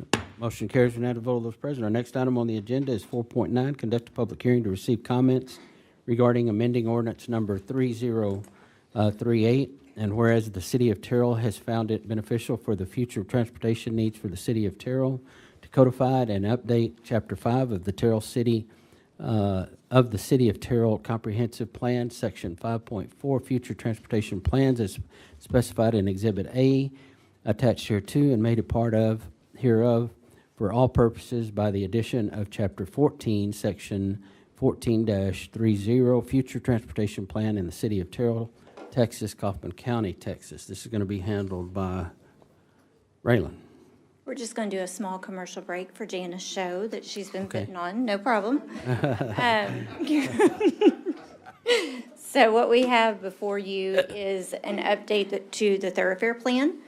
This has gone through P&Z last month. It was also approved unanimously Thankfully, Mr. Sims had already pointed out some of those changes. Just throughout time, whenever we have developers come in, we all know that the thoroughfare plan is a bird's eye view. And as these developments come in and as we need to get more detailed into the actual property and the direction of these roadways, we're able to do that whenever we work with developers. So as he mentioned, you have the FM 429. You'll also notice that we went ahead and extended what was originally brought through there at North Spur. So now you can see how it kind of connects all the way through Las Lomas. We've got some future development that's going to be connected up north there at Griffith. And so these are just a few of those changes that we've been keeping up with and just trying to go in and really define what those right-of-ways will look like whenever developments come forward. All right. This is a public hearing. So at this time, we will conduct a public hearing to receive comments regarding amendment ordinance number 3038. Is there anyone to speak on this matter? Yes. Tyler Lowe, Vulcan Materials, 3867 South Cove Drive, Birmingham, Alabama. Just want to say, as a prospective landowner in Terrell, I'm in support of this because I think it matches up with the future development plan for the city. Thank you for your comment. Anyone else? All right, we will close the public hearing and move on to item 4.10. Yes, Mr. Mayor, members of the council, we bring to you tonight ordinance number 3099, an ordinance of the City Council of the City of Terrell, Kaufman County, Texas, amending ordinance number 3038 by the addition of Chapter 14, Article 4, Section 14-30, Future Transportation Plan, to the Terrell City Code of Ordinances, updating the City of Terrell 2017 Comprehensive Plan, Chapter 5, Recommendations, Strategies to Activate the Vision, Section 5-4, Future Transportation Plan, as specified in Exhibit A, attached here to and made a part hereof for all purposes, providing for severability, providing a savings clause, and finding and determining that the meeting at which this ordinance was considered was open to the public as required by law. All right. This is a discuss and consider. Is there a motion on ordinance number 3099? Motion to approve ordinance number 3099. There's a motion. Is there a second? Second. We have a motion from Deputy Mayor Pro Tem District 5, Phil Robinson, a second from our Mayor Pro Tem District 4, Stephanie Holmes Thomas, to approve ordinance number 3099 as presented. Is there any further discussion? Hearing none, all those in favor let it be known by stating aye. Aye. Aye. Any opposed? Motion carries. Unanimous vote of those present. Our next item on the agenda is 411, which is conduct a public hearing to receive comments regarding a zone change to light industrial for a property located along the northeastern portion of Airport Road and being 282.42 acres, known as Tracks A and B in the William Clement Survey, abstract number 104 in Kaufman County, Texas. The property is currently in the county of Kaufman, Texas, and the request zone change will depend on the execution of a voluntary annexation into the city of Terrell, Texas, Kaufman County, Texas, ZC 25-02. This is going to be Jana. Well, as Raylan said, the program is now in session. So I present to you, surprise, a zone change. This property is on Airport Road. It is currently zoned agriculture. The future land use is industrial business park. The proposed use is light industrial, and the owner and the applicant is Terrell HRC LP. This landowner and applicant would like to rezone their property, which consists of 282.42 acres, from agriculture to light industrial. The property is located within the property along the northeastern portion of Airport Road, known as Tracks A and B, in the William Clement Survey, abstract number 104. The property is currently in the county of Kaufman, Texas, and the requested zone change will depend on the execution of a voluntary annexation and the execution of a development agreement. 11 letters were sent out to the adjacent landowners. At the time of the P&C on March 27th, we had 3 responses. with only 1 in favor and 2 opposed of the zone change. If approved tonight at the city council meeting on April 8th, then we'll work with the developer to work on the annexation and then the execution of the development agreement. Staff has confirmed that the requested zone change complies with the future use and recommends approval of the application for the 282.42 acres for ordinance 3091. On March 27th, P&Z voted 7-0 in favor of the zone change. I would like to take you over to the location map. So you're on Airport Road. You see here the Interstate 20 and then County Road 309, which is also known as Wilson Road. Directly across from this subject parcel is the Longhorn Fabrication. And then to the west of it is the Lineage and then AutoZone. So that will acclimate you to where this subject parcel is. Again, the future land use is geared for light industrial. And then you will notice the other documents as well as the responses in the package. And I will pause till after the public hearing. All right. This time we will open the public hearing. Is there anyone to speak on this matter? Yes.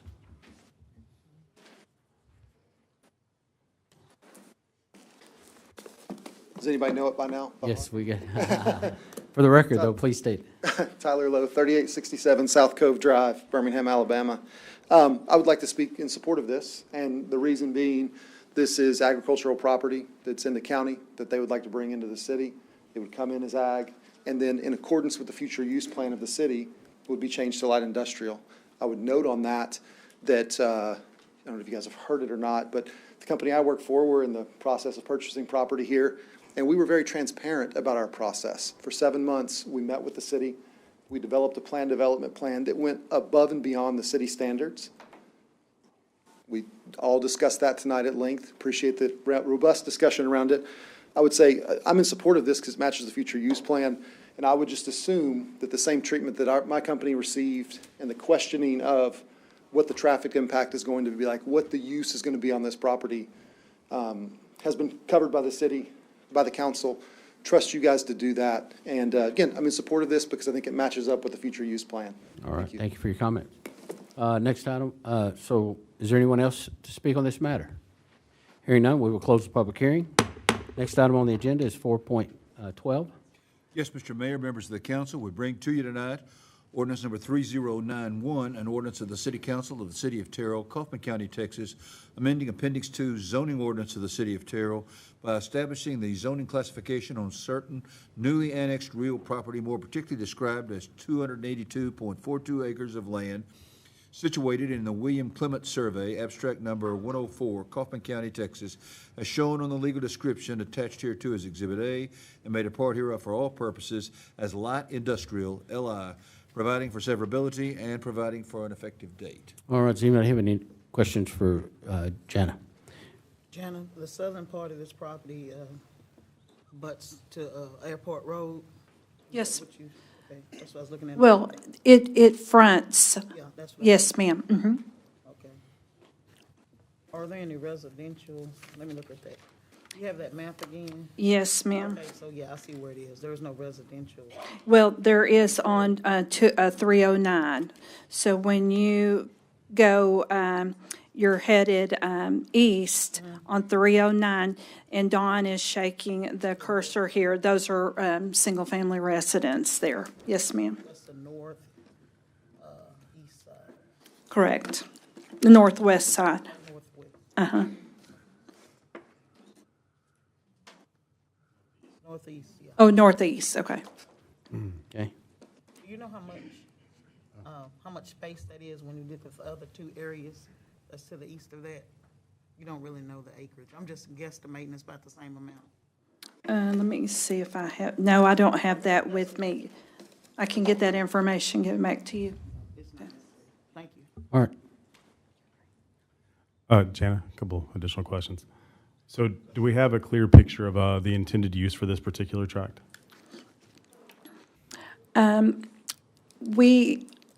Mr. Sims, would you like to answer that? Yeah, I think it's rather straightforward. So the subject property is also contained in a resolution that council approved back in January, which I'm trying to remember the resolution number off the top of my head, but this is the Spitfire project. This is the project that's about a 935,000 square foot distribution center. And there is a site layout being worked on for this. So you can put distribution center here. So if you want to imagine in your mind, you can take that AutoZone distribution center that you can see on your screen here and kind of rotate that baby around so that that enters on the north side of Airport Road. So Airport Road's a 4-lane divided median at that location. And we're working through the process right now with a construction plat that has about to be formally submitted, where they're working on what the left turn bays will be and the improvements along Airport Road that will be necessary for that road, and the setbacks and all that sort of thing. That's not actually the question here. The question here is just the zoning aspect of, can it be zoned straight light industrial? Okay. So one of my mentors once advised me to never ask a question unless you already know the answer. But I wanted to ask, what is the projected truck traffic for this?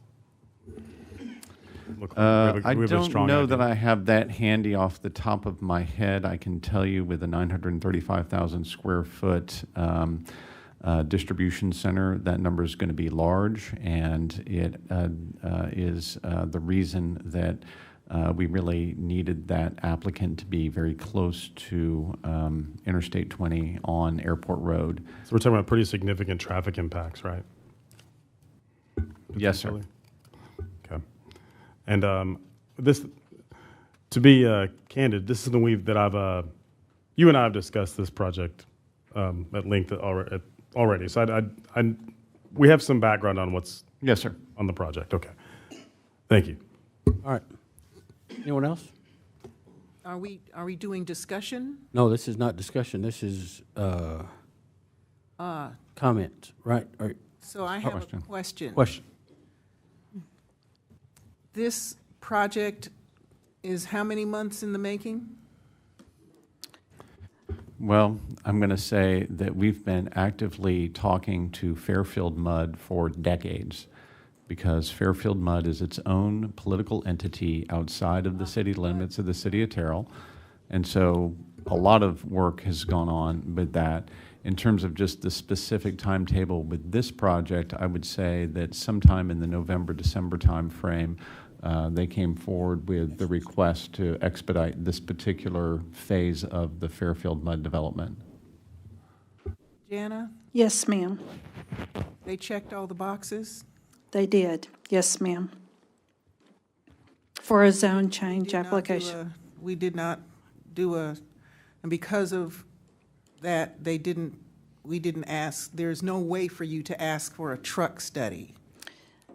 What happened in this particular applicant, the zone change application did not require a TIA.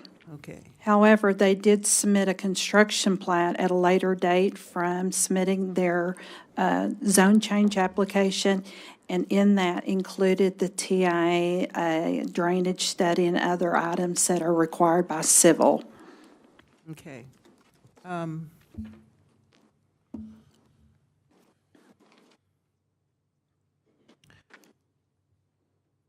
That's all I have for, no, I just want to make sure that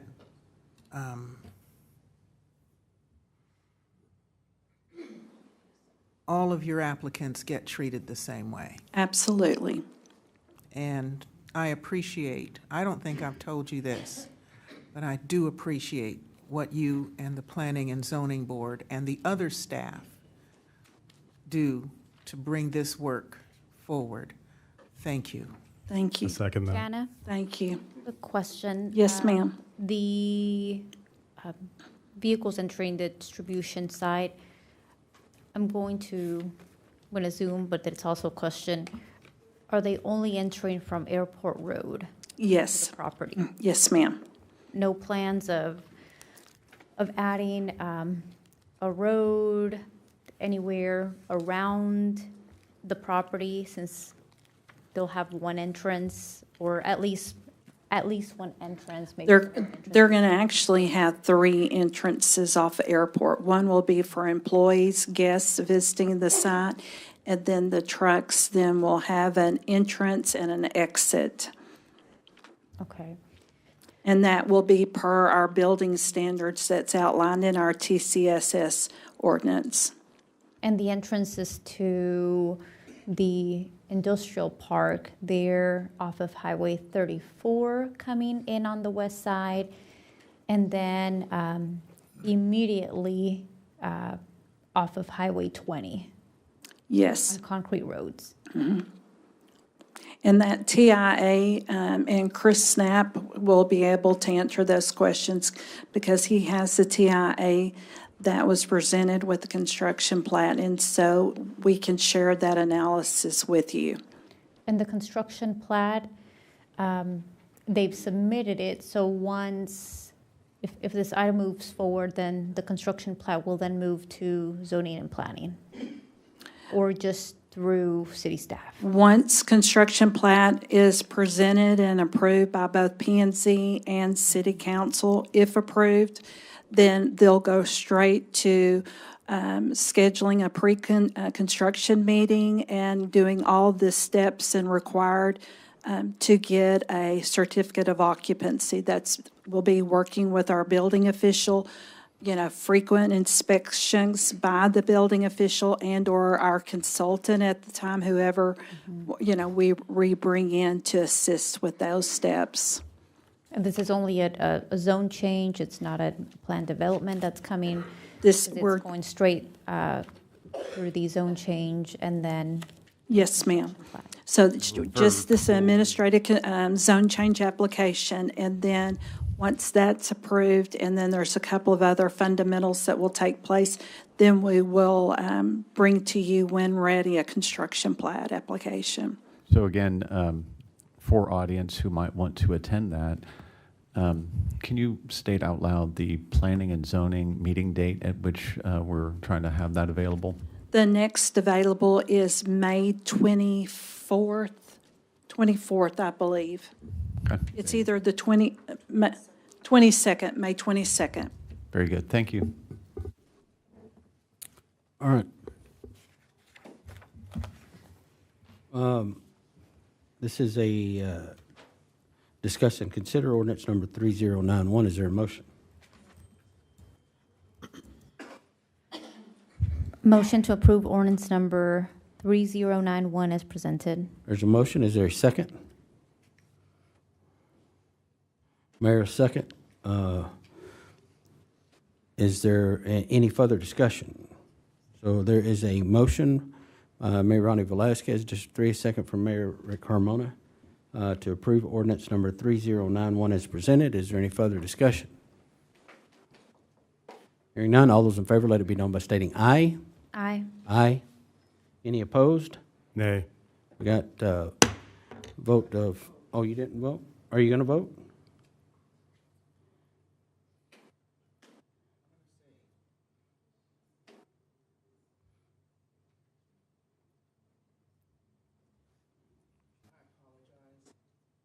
I apologize for my delay.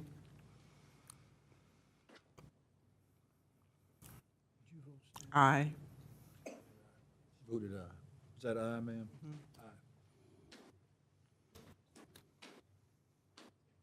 Who was the nay? I'm going to be consistent and go say nay, just as I have in previous votes regarding this. All right. So we have Yeah. 4-1, Mayor. Did you vote yea? She did. And Stephanie. Donna Renee. Okay, got it. Yeah, 4-1. 4 for, 1 against. Yep. All right, next item on the agenda is 4.3, conduct a public hearing to receive comments regarding designating a geographic area within the city's corporate city limits and extra territorial jurisdiction as a reinvestment zone pursuant to Chapter 311 of the the Texas Tax Code, to be known as Reinvestment Zone Number 5, City of Terrell, Texas.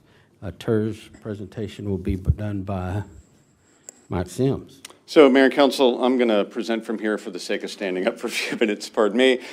So here's what we're doing with tax increment zone number 5. I'll start by saying that this is 100% in line with the City Council resolution passed in January, establishing this path forward and putting us on the marching orders to move forward in this direction. So now we're loading it up with lots and lots of detail. So if I can go the correct direction, if you want to read more about tax increment refinance zones, they're all authorized under Chapter 311 of the Texas Tax Code. I won't read that to you. How does it basically work? It's 100% controlled by the local taxing entities. In that case, in this particular case, it's only the City of Terrell. There's no upfront costs that are public improvements that we have to build. There's no impact on our bond rating or our debt capacity. Both cities and counties can create tax increment refinance zones. In this particular case, it's only a city tax increment refinance zone. We establish a base year. All of the increases from that base year then are allowed to be deposited into that tax increment fund. The TERS uses those set-aside funds to finance public improvements, and that's the main point here. The new development comes in, the new development pays taxes, the new development pays for the public infrastructure that was necessary for those buildings. Sometimes you hear an acronym called TIF. I stuck it in there as well so that if you hear TIF, oh, that's just talking about the same thing. We designate a percentage of the increment that goes into the TERS and for how many years. This little graphic, I won't go through, but it basically shows you the idea. If I were at the gray base for a long time, we don't build anything, nothing grows, no new buildings. And then if we do put it into the tax increment, we have growth. That growth goes partly to pay off the public infrastructure. At the end of a set period of time, when the public infrastructure is paid off, then all of that money comes, in this case, to the City of Terrell. Reasons to consider a TERS, an area in which we don't have a lot of development. Maybe we need major public improvement. We don't want to do any debt funding of it. We have some regional benefits, which is, of course, the case here because we're going to help build that thoroughfare, and it allows us to have the benefit of that additional taxable value in that particular area. Here's the creation process. Prepare a preliminary financing plan that's attached in here, publish a hearing notice, hold a public hearing, designate a reinvestment zone. We'll finalize a project finance plan. There'll be contributions to the tax increment fund by the City of Terrell. We'll implement that financing, meaning that the developer will build things and be reimbursed for it. And then there's an annual reporting process and actually a board that is appointed by the City Council to oversee all of this.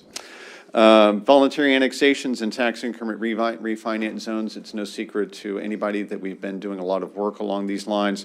It's a way that we can make sure that, well, when that growth is going to happen, is that growth going to be in the city limits or the growth going to be outside of the city limits? And as a philosophical point, we've tended to say we prefer that growth to be inside the city limits because that means it's the City of Terrell Police Department, it's the City of Terrell Fire Department, and it's public meetings like this where people can weigh in on what's actually happening with that growth.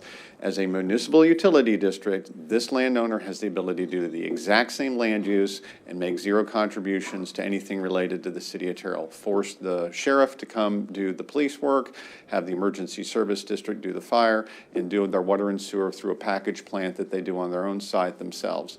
So incenting this and providing this as an opportunity for in-city growth has generally been a positive strategy for the city.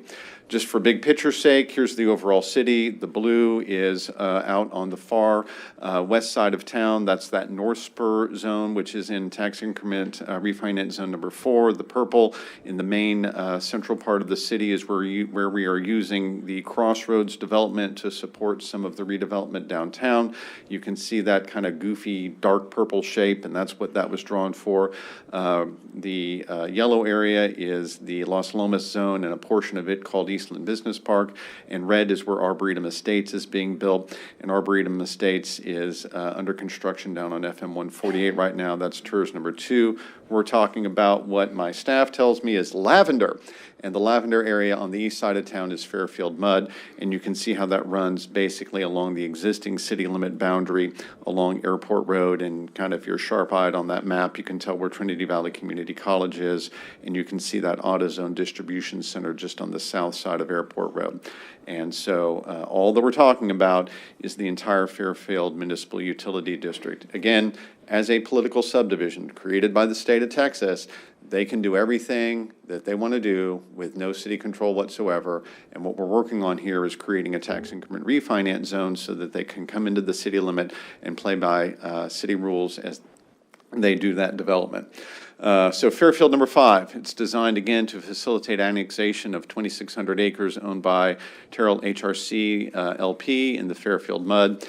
It was initiated by council approval of resolution 2207 on January 21st, 2025. Annexation would be on a phase-by-phase basis. The TERS would pay for road, water, sewer, drainage infrastructure. The MUD will remain in place to fund those drainage improvements and to make sure that things that we don't want to take care of long-term are taken care of long-term, like landscaping and drainage. All the sewer and water will be dedicated to the city. We have a provision that says that we're going to be the water and sewer provider around that area. Very importantly, we receive 100% of the INS property taxes. There's over $2 billion in new property value in this zone, and we, of course, want to make sure that we can use that for our INS support for our local government. The developer would be eligible for 80% M&O property tax reimbursement on commercial property and 30% on residential property, which is just a small part of this overall element. The developer portion also reimburses the city for any city administrative expenses related to this project. Here's the proposed MUD boundary in red. This is just a different view of the exact same thing. So over on the left-hand side of the map is basically what I would think of as being north. You can see US 80 over there. So we're kind of tilting the view of everything we've already looked at tonight. Interstate 20 down on the south side, and you can see 429 going through the top or the eastern portion of the project. Here's a giant spreadsheet that shows all of the value calculations associated with this project, and I will not at all attempt to bore you with them, but you can see on the left-hand side, you start off with adding about just over $2 billion worth of taxable value. You calculate all of that through to see how much is going to come into the tax increment refinance zone, and that's right around the $400 million mark. That means you can reinvest in $400 million worth of public infrastructure within this particular area. Here's a map of the land use, and encourage anybody to come take a look at this. This is in blue, things that would be light industrial, and in green, things that would be residential. So very small residential component on the north side, or I'm sorry, really the east side of 429, and then the rest of it being in blue, various forms of light industrial development. The line on this map, I think is probably, well, I think it's best on this map. You can see that entire reroute that we went through earlier today. And so again, not to belabor the point because that was in the master thoroughfare plan, but the goal is be able to exit on Wilson Road and in a straightforward one single major arterial without turning off from turn on this road, turn on that road.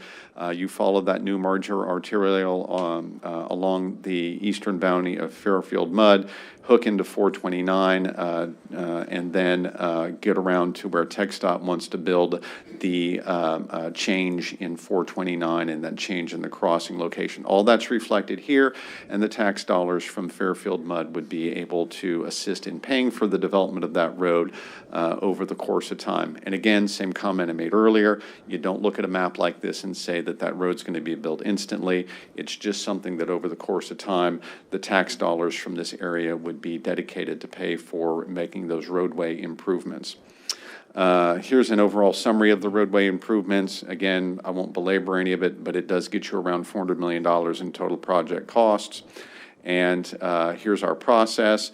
We did have a TERS 1, 2, 3, 4. Remember that we have the same TERS board for all of our TERSs so that they're governed in a consistent manner. They did an executive session review of the TERS 5 proposal on April the 2nd. April the 8th City Council meeting certainly does have a lot for your consideration on it, and it's all summarized here. April the 22nd, there'll be some additional second reading items. We do second readings, so of course those are shown here. And moving on, you'll have to have an April 23rd TERS number 5 board meeting. There'll be an April 30th TERS board meeting. They need to do some business. The ordinance, which is in your next agenda item, will actually name the members of the board. And again, that's the exact same board members that you have currently for TERSs 1, 2, 3, and 4. So same group of folks there. May 6th, May 13th, those are additional city council meetings. Trying to get to the April meeting, to them trying to get to the May meeting, so a little slippage on that. But nevertheless, you can see lots of things to be done. And all of this geared with the idea of putting into place the tax increment refinance zone as originally contemplated, going way back over here. Again, everything we're doing consistent with that council resolution 2207 in order to facilitate the creation of this tax income refinance district. So that's the introduction to the public hearing part of this. When you get to the action item next, what you'll see in your packet there is going to be the ordinance that creates the TERS with the attached project plan, finance plan, which is basically the longer version of everything I just went through. All right, thank you, Mike. So this is a public hearing, so at this time, we will open the public hearing and receive comments regarding the geographic area of the TERS. Is there anyone here to speak for or against?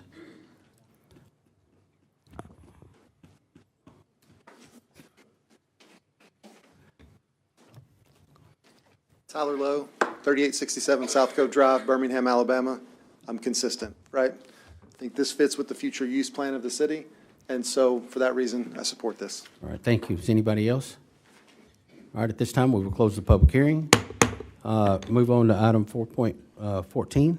Yes, Mr. Mayor, members of the council, we bring to you tonight ordinance number 3103, an ordinance of the City Council of the City of Terrell, Texas, designating a geographic area within the city's corporate limits and extraterritorial jurisdiction as a reinvestment zone pursuant to Chapter 311 of the Texas Tax Code, to be known as Reinvestment Zone Number 5, City of Terrell, Texas, describing the boundaries of the zone, creating a board of directors for the zone, and appointing members of the board, establishing a tax increment fund for the zone, containing findings related to the creation of the zone, providing a date for the termination of the zone, providing that the zone take effect immediately upon passage of the ordinance, providing a severability clause, and providing an effective date.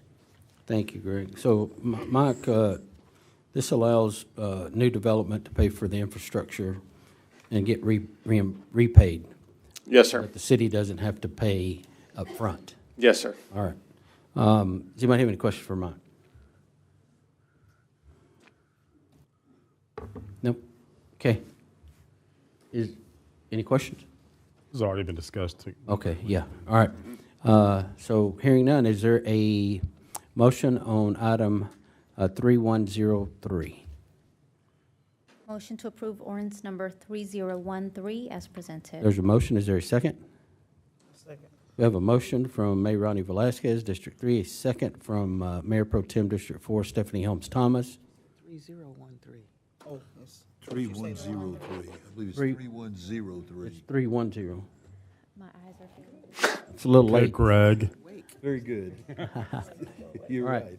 So, to amend and correct, we were talking about ordinance number 3103. 03. Is there a motion? You have a motion to approve as presented.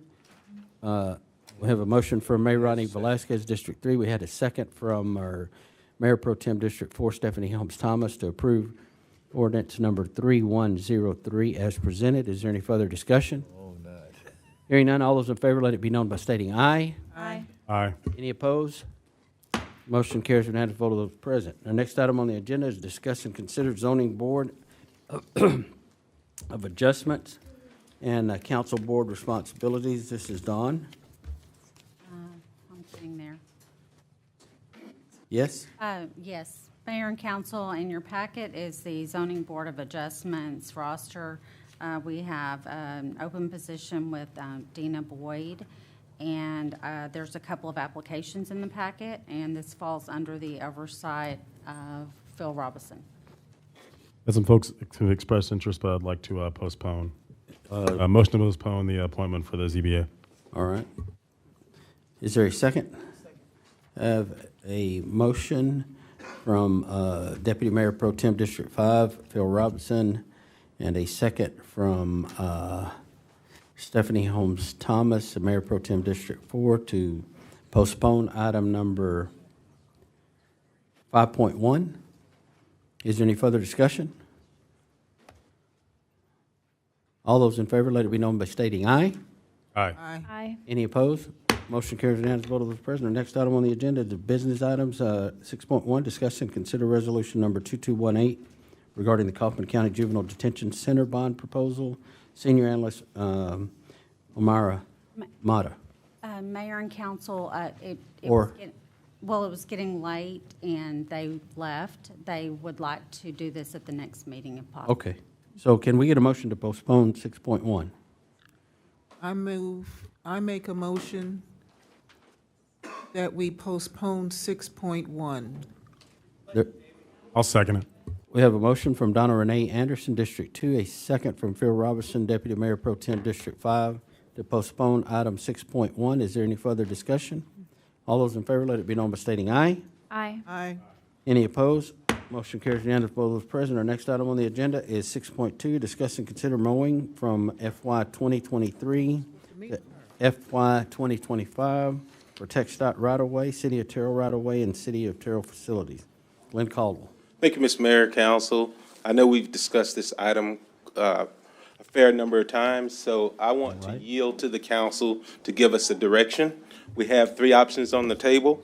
One is to increase the quantities of mowing to the 2024 budget, which was $192,000, or take no action and spend the current budget amount, which is $140,000, or we decrease the spending and spend $100,000 or under for at least 4 more cycles for the year. And we have about 5.5, 6 months left in the year. This takes out right away. Now, Yes. thank you, Glenn. May I call you Glenn? Yes, ma'am. Thank you, Glenn. We have Councilwoman Holmes Thomas has been diligent in getting in contact with TxDOT, right? I had a date for last Wednesday, but that date didn't work in my schedule. Yes, ma'am. So I'm just waiting on a return. Thank you for being patient. Okay. I apologize to the council and city staff. But if we could postpone it. And one more time, because Sure. you know I don't want us cutting TxDOT's land. Sorry. I understand. All right. So is there a motion? Make a motion to postpone this item. Is there a second? Second. I have a motion from Mayor Pro Tem District 4, Stephanie Holmes Thomas, and a second from Mayor Ronnie Velazquez, District 3, to postpone item 6.2. Is there any further discussion? Hey, while we're postponing it, is it still getting mowed? They better What's not- happening? Okay, great question. I want to be really, really clear. better not- So in absence of council making a vote, staff just adheres to the stay on budget theory. So that middle option that says no action, that's what we're doing until y'all vote to go up or to go down. Okay. Yep. Thank you. All right. So we had a motion and a second to postpone. Is there any further discussion? Hearing none, all those in favor, let it be known by stating aye. Aye. Any opposed? Motion carries unanimously for those present. Our next item on the agenda is 6.3, which is discuss and consider budget allocation for December of 2025. This is going to be the Phil Robinson holiday expenditures And item. And listen, Raylan Smith is going to talk about this really, really quick, because I know no one wants to talk about Christmas in the month of April. Not July. Well, Christmas is every day. I know, right? When you But have kids, it is. I wanted to bring this back to you. I also wanted to let everyone know that we did reach out and get some quotes. And these gentlemen here have stayed the course with us. They were some of the ones that actually provided the quotes for us. We heard you. And what we are proposing this year is just a very cozy hometown Christmas. You'll notice on just the handouts, it's going to be very simple. We will decorate some of the planter boxes. You will have lighted posts and light poles. We're going to wrap trees with lights. We'll do the holiday banners, lights on the fence, Christmas trees in the median. And then I'm also proposing that we go ahead and add 2 of the 2-foot tree extensions. Generally, you budget for $25,000 each year. So in your fiscal year 26 budget, I will be requesting a $10,000 increase in that. What this will allow is all of the installation and maintenance throughout the season and removal with no city staff. So we will outsource the entire thing for an additional $10,000. The only thing that the city staff will do is put the tree up for us because that's actual city property. And I promise to deliver a very lighted downtown. How about that? Okay, you promised. Do you want it done? Do you want it done after Halloween, or you want it done after Thanksgiving? Let's start now. So the quick question for you. So we talked about sort of elevating the entire environment as opposed to kind of 1 or 2 attractions here or there. Are there any of the banners or lights that go across 80? Oh, Building to building? Any of that? No? All questions for you to ask me today. That's my favorite thing. I know, and I know other cities get to do it. TxDOT just doesn't like us putting banners across Highway 80. So is there there's a regulation against that? There is, going across Highway 80. However, we are working, I did with the chamber last year, how we have the, what's it called? The trellis that opens up like when we have British Bash. We do the trellis there at Adelaide. And so what I am proposing is putting that trellis, I love to call Catherine the central point of downtown because it is. And so we'll look at possibly adding another trellis. And so what we'll do is like both sides of Catherine. Instead of going over 80, we'll actually have it to where you can see it that way. That works. Yeah, I like that. But yes, we get lots and lots of questions about banners, and TxDOT just frowns on that. Got it. Okay. Okay. This sounds great. Have you thought about any other street other than just Catherine? We can always add those side streets for sure. I always kind of gravitate towards Catherine because it's the center point. And as we're thinking about future development, north or south, but Absolutely, yeah. So our downtown events that are being moved, that's where you'll see the trellises also. So the request is, because this is a discussion item on, no, this is discuss and consider. It sure is. Discuss and consider. So we're looking at 25 to 35,000. This not to exceed or what? Not to exceed 35,000.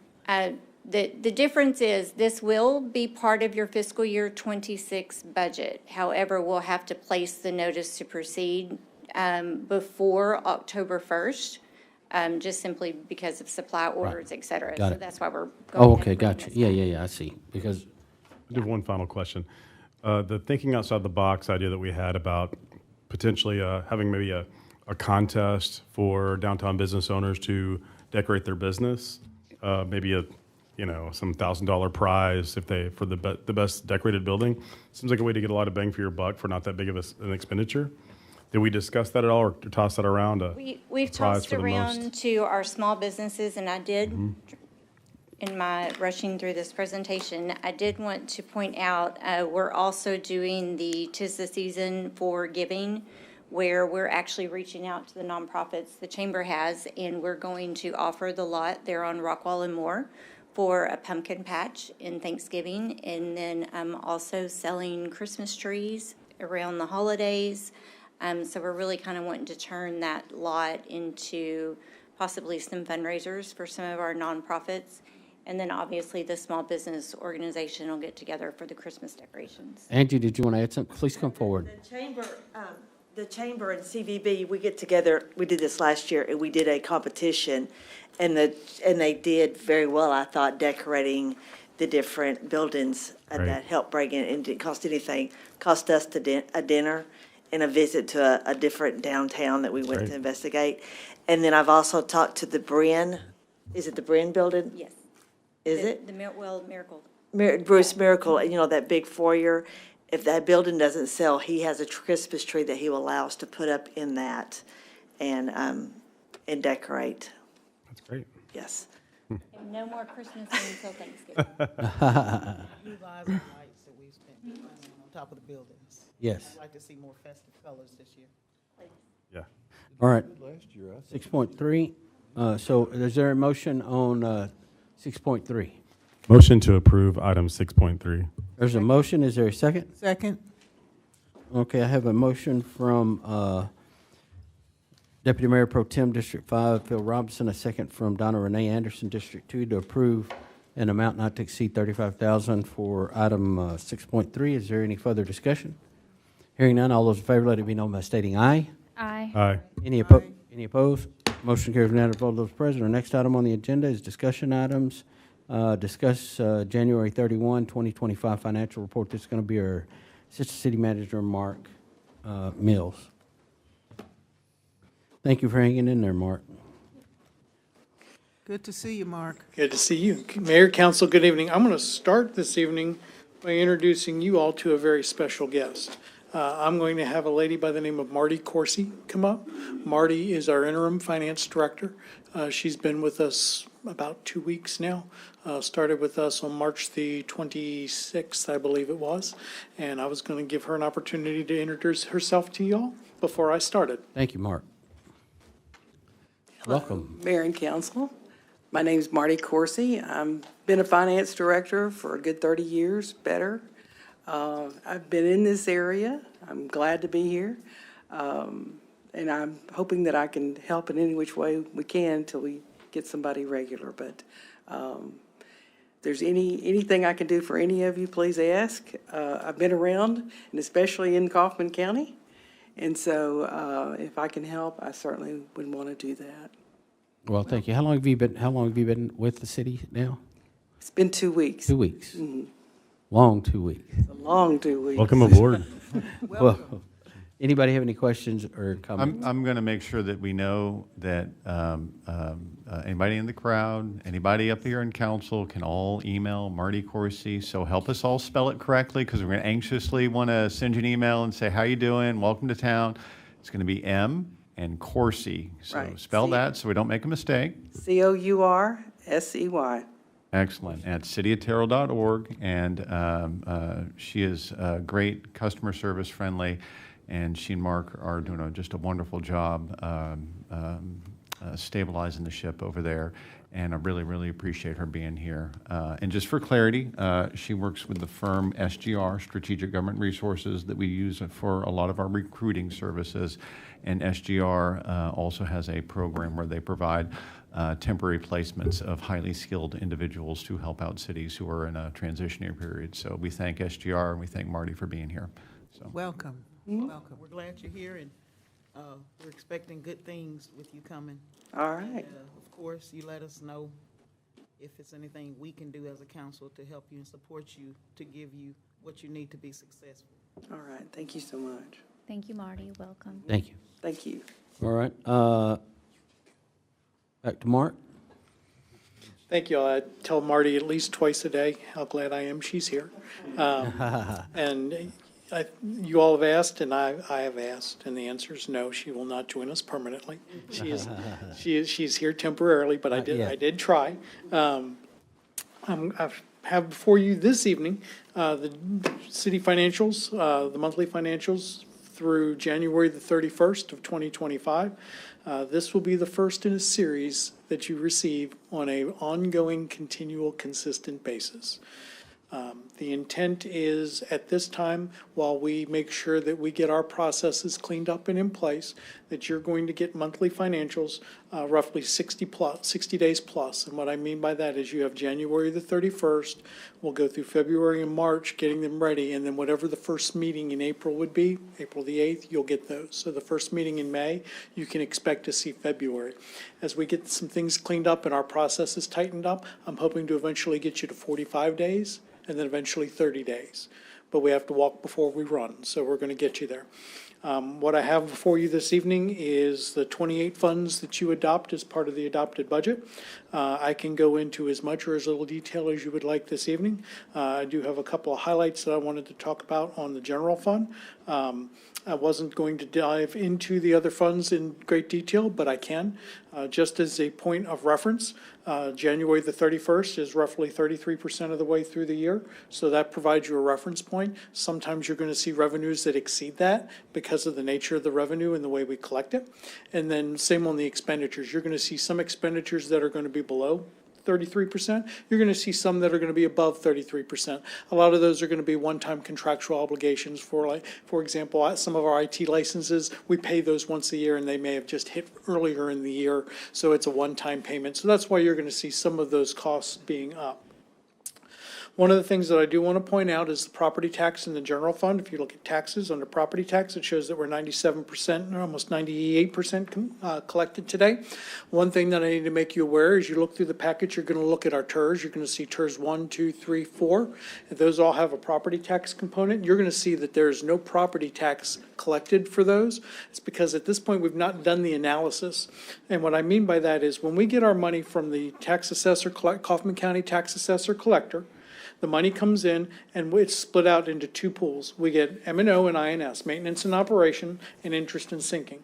What they don't do for us is break out the tax increment reinvestment money. So we actually have to go through and identify the properties that are in the tax increment refinance zones to determine who has paid, who has not paid, and what needs to be moved to each of those TERS. That analysis hasn't been done yet. I think that's typically an April-May time frame. So you're going to see property tax in the general fund run a little high. When you look at the INS fund for INS number one is the tax supported debt fund. You're going to see us at about 90%. That's probably closer to where the general fund really is once we do that allocation. You're going to, with the way property tax is collected, property tax becomes delinquent on January 31st.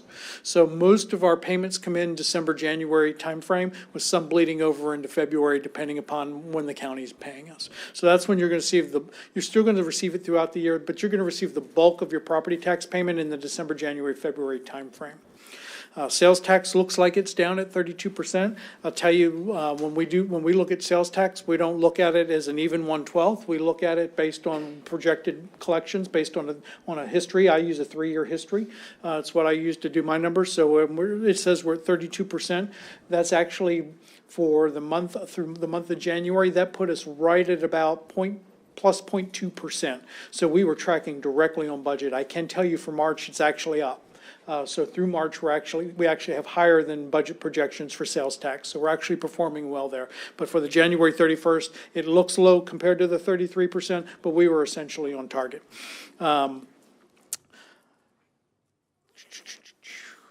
Licenses and permits. What was my note on that one? Yeah, there.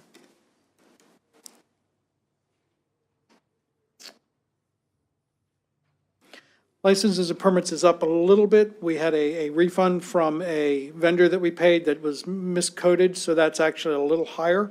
It's one of the things that we're going through and cleaning up. We're trying to make sure that everything's been coded to the correct place, and a lot of it has been, but there are some things that we're running into that have been miscoded that we're trying to clean up. Just putting it in, it's in one account and really should be in another. So we're going through and cleaning those up. Really shouldn't have a significant impact on the financials, just a matter of correctly reporting it to y'all. General fund itself, in comparison to 33% through the year, we're at 32.5%. Most departments are on track. I'll flip over one page to the utility fund. It's our second largest fund for the city. Revenues at about 33%. You're going to collect the majority, the bulk of your revenue starts coming in in the hotter months when we start selling a lot more water as the temperature heats up. But right now we're at about 33% on our revenue collection and about 32.5% on our expenditures. We are keeping an eye on our water purchases. They are trending a little bit higher through March, so we're trying to make sure that we're keeping an eye on the water that we're purchasing and the selling and the revenue there. So that's something that we're keeping an eye on as we go through that. There are 26 other funds that I can go through. If you all have specific questions, I can go through any of the funds. If you all have specific questions, I'm happy to try to answer them. If you all want to see it in substantially more detail, you can come see me, you can come see Tracy, and we can sit down and we can go through it with you in whatever level of excruciating detail you would like.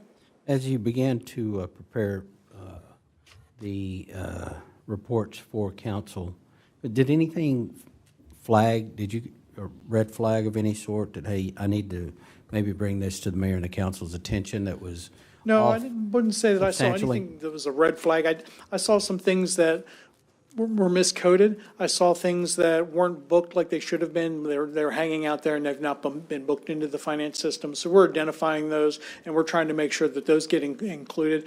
I didn't see anything that kind of threw a flag and went, okay, this is a real problem, as far as, fraud or misappropriation or anything like that. I've not come across anything like that. Thank you, and I appreciate that. I appreciate Marty helping for the last 2 weeks. Council, you got anything specific you'd like to ask about? Nope.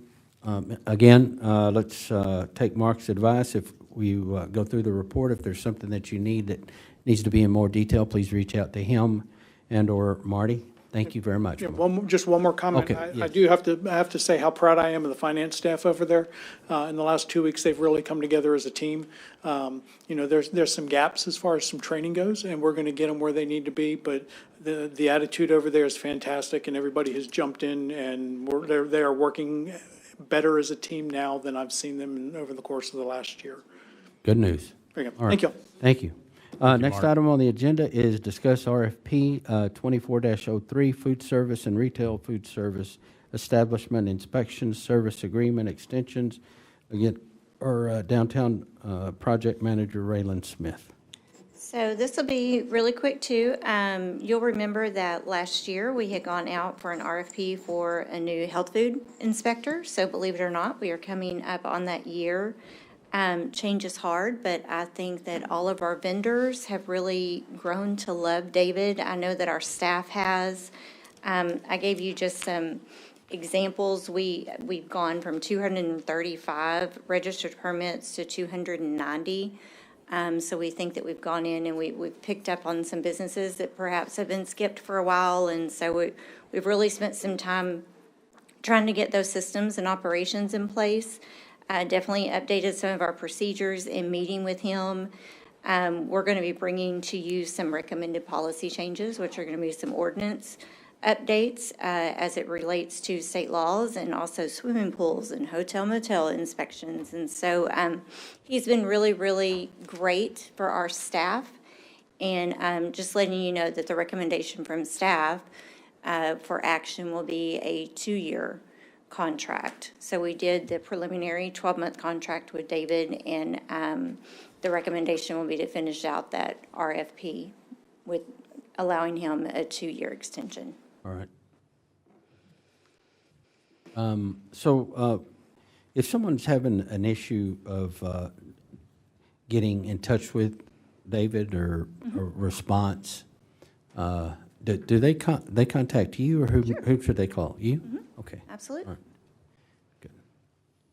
And McGee's no longer doing it at all for us? No, he is. He Is completed it in June. Is it just David, or does he have someone that assists him or No, helps him? it is just David. Okay. All right. Does anybody have any questions, comments? Thank you, Raylan. He was the only, I do have a question. Yes. He was the only one that put in the RFP. No, we had 3 that responded, and based on cost and experience, he was our recommended. Thank you. All right, thank you. So the next item on the agenda is discuss ordinance number 3103, an ordinance of the City of Council of the City of Terrell. Is that correct? That's correct, Mr. Mayor. And Mike, this is yours, ordinance number Yeah, this is, 3101? absolutely. Okay. This is a quick clarity for everyone that the property that was worked on for rezoning earlier in the agenda, the 276 acres that is around the part of that TERS number 5, where we talked about the distribution center earlier. If you go through this, what you're going to find is, oh, okay, that's a voluntary annexation. And this is the actual document associated with that, and this will be a public hearing next week. We just had the paperwork ready, and we felt like better to put it on there and let that be publicly clear and disclosed this time around. And so that's all that we really Okay. had for you, just trying to be clear in the agenda. Again, that's going to be a voluntary annexation. Does anybody got any questions on it? Hearing none, we'll go to the consent agenda. Council, we may take all of these at once or pull if you wish. Is there a motion on the consent agenda? I have a question, Mayor. Yes, ma'am. When do I have a question. If I have a question on one of these, You can do I pull ask it now? Well, or you can later? make a motion to approve with, Question, with- okay, yes. excluding whatever item it is. I make a motion to approve the consent agenda except for 8.3 Okay. and 4. Wait, you want to pull two of them off, 8.3 and 8.4? Yes. You want to do those separately? So let's have a motion on 8.1 and 8.2. Is there a motion on 8.1, 8.2? Motion to approve items 8.1 and 8.2 in the consent agenda. There's a motion. Is there a second? Second. We have a motion from Deputy Mayor Pro Tem District 5, Phil Robinson, a second from Donna Renee Anderson, District 2, to approve consent agenda 8.1 and 8.2. Is there any further discussion? Hearing none, all those in favor, let it be known by stating aye. Aye. Aye. Any opposed? Motion carries unanimously of those present. Our next item on the agenda is 8.3. Discuss and consider resolution number 2217, a resolution of the City Council of the City of Terrell, Texas, granting consent to the annexation of 276.6 acres of land into a municipal utility district, making findings related thereto, and providing for an effective date. Mr. Sims. So this is a good one to pull because it's the one that interlocks with that previous item that we just looked at. So I'm going to zone a piece of land. I'm going to annex a piece of land. When I do that, I have to take the type of municipal utility district that's been out there since 2006 and say, okay, I don't want that type of municipal utility district anymore because that's the type that you could develop entirely the 2,600 acres with. So we want to take that portion of that municipal utility district and eliminate it as an ETJ authorized municipal utility district. And I want to recreate it as an in-city municipal utility district because I don't want to mow their lawn for them and I don't want to maintain their drainage for them. I want them to have a vessel to do that sort of long-term maintenance stuff. And I want them to have their own political animal out there for borrowing, right? So the municipal utility district in this case will be recreated. This allows them to recreate it as an in-city MUD that obeys our development agreement and hems them into the obedience of our development agreement with the powers of that in-city MUD. So this is that step in the process. And this is the Fairfield. Yes, ma'am. Okay, and so this is going to now turn it from an external to an internal MUD. Yes, ma'am. You know how I feel about, okay. Yes, ma'am. But it Thank doesn't obligate the city in any way for Right. any. So they will take care of, they will be an internal municipal, the MUD, taking care of the things that we spoke about in that other ordinance. Yes, ma'am. Okay. Good? Clarified? All right. Is there a motion on resolution 2217? Motion to approve resolution number 2217. Second? Is there a second?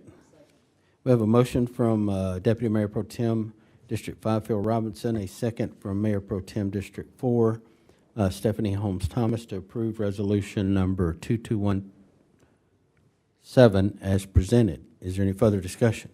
Hearing none, all those in favor, let it be known by stating aye. Aye. Any opposed? Motion carries with unanimous vote of those present. Our next item on the agenda, 8.4, discuss and consider ordinance number 3102, an ordinance of the City Council of the City of Terrell, Texas, expanding the city's extraterritorial jurisdiction and establishing an effective date. Mr. Sims. So I'm going to request that Dawn go back to agenda item page 212 because the visual there is just a lot easier. So basically what you need to do whenever you're creating a tax increment refinance zone is to make sure that all of the land area within the tax increment refinance zone is one of two things. It's got to be either in your city limit or in your extraterritorial jurisdiction. In this particular case, there's a small portion, and I'm sorry, it'd probably take a minute to get to agenda item page 212, but it's there. And when you get down to the map with the 4 terrazas on it, what you can see is,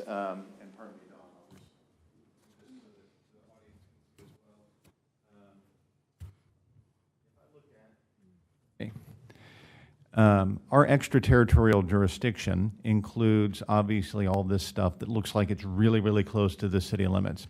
But that ETJ line is kind of just curves right on this edge right over here. So there's a little bit of their property in the Fairfield mud that's right over here, that, and maybe this little tip here. There's a little tip edge of that stuff that's not in the ETJ.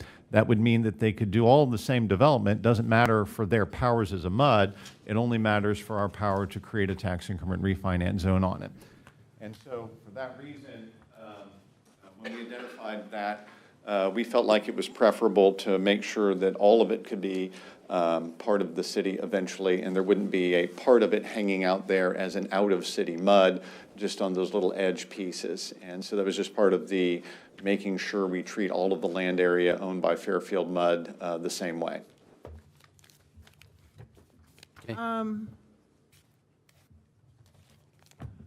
In the handout for executed Terrell ETJ expansion petition. Yes, ma'am.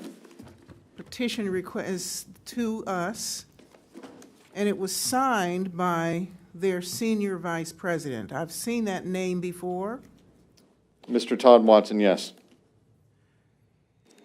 Is it appropriate to ask if he is on this document? I'd be happy to introduce him to you, and his signature shows up on page 425 of the agenda packet. It says Todd Watson down here, and he's this nice man sitting here in the blue shirt. Ah, Mr. Watson. Hello, Mr. Watson. Is this the same Mr. Watson that was in the packet of comments? Yes, ma'am. Okay, thank you. Yes, ma'am.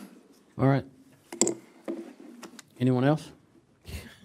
Is there a motion on ordinance number 3102? What's the number? Let's go. It's Motion to 3102. Motion to approve ordinance number 3102. Is there a second? I'll second it. We have a motion from Mayor Ronnie Velazquez, District 3, a second from Phil Robinson, Deputy Mayor Pro Tem, District 5, to approve ordinance number 3102 as presented. Is there any further discussion? Hearing none, all those in favor, let it be known by stating aye. Aye. Any opposed? Motion carries unanimous vote is present.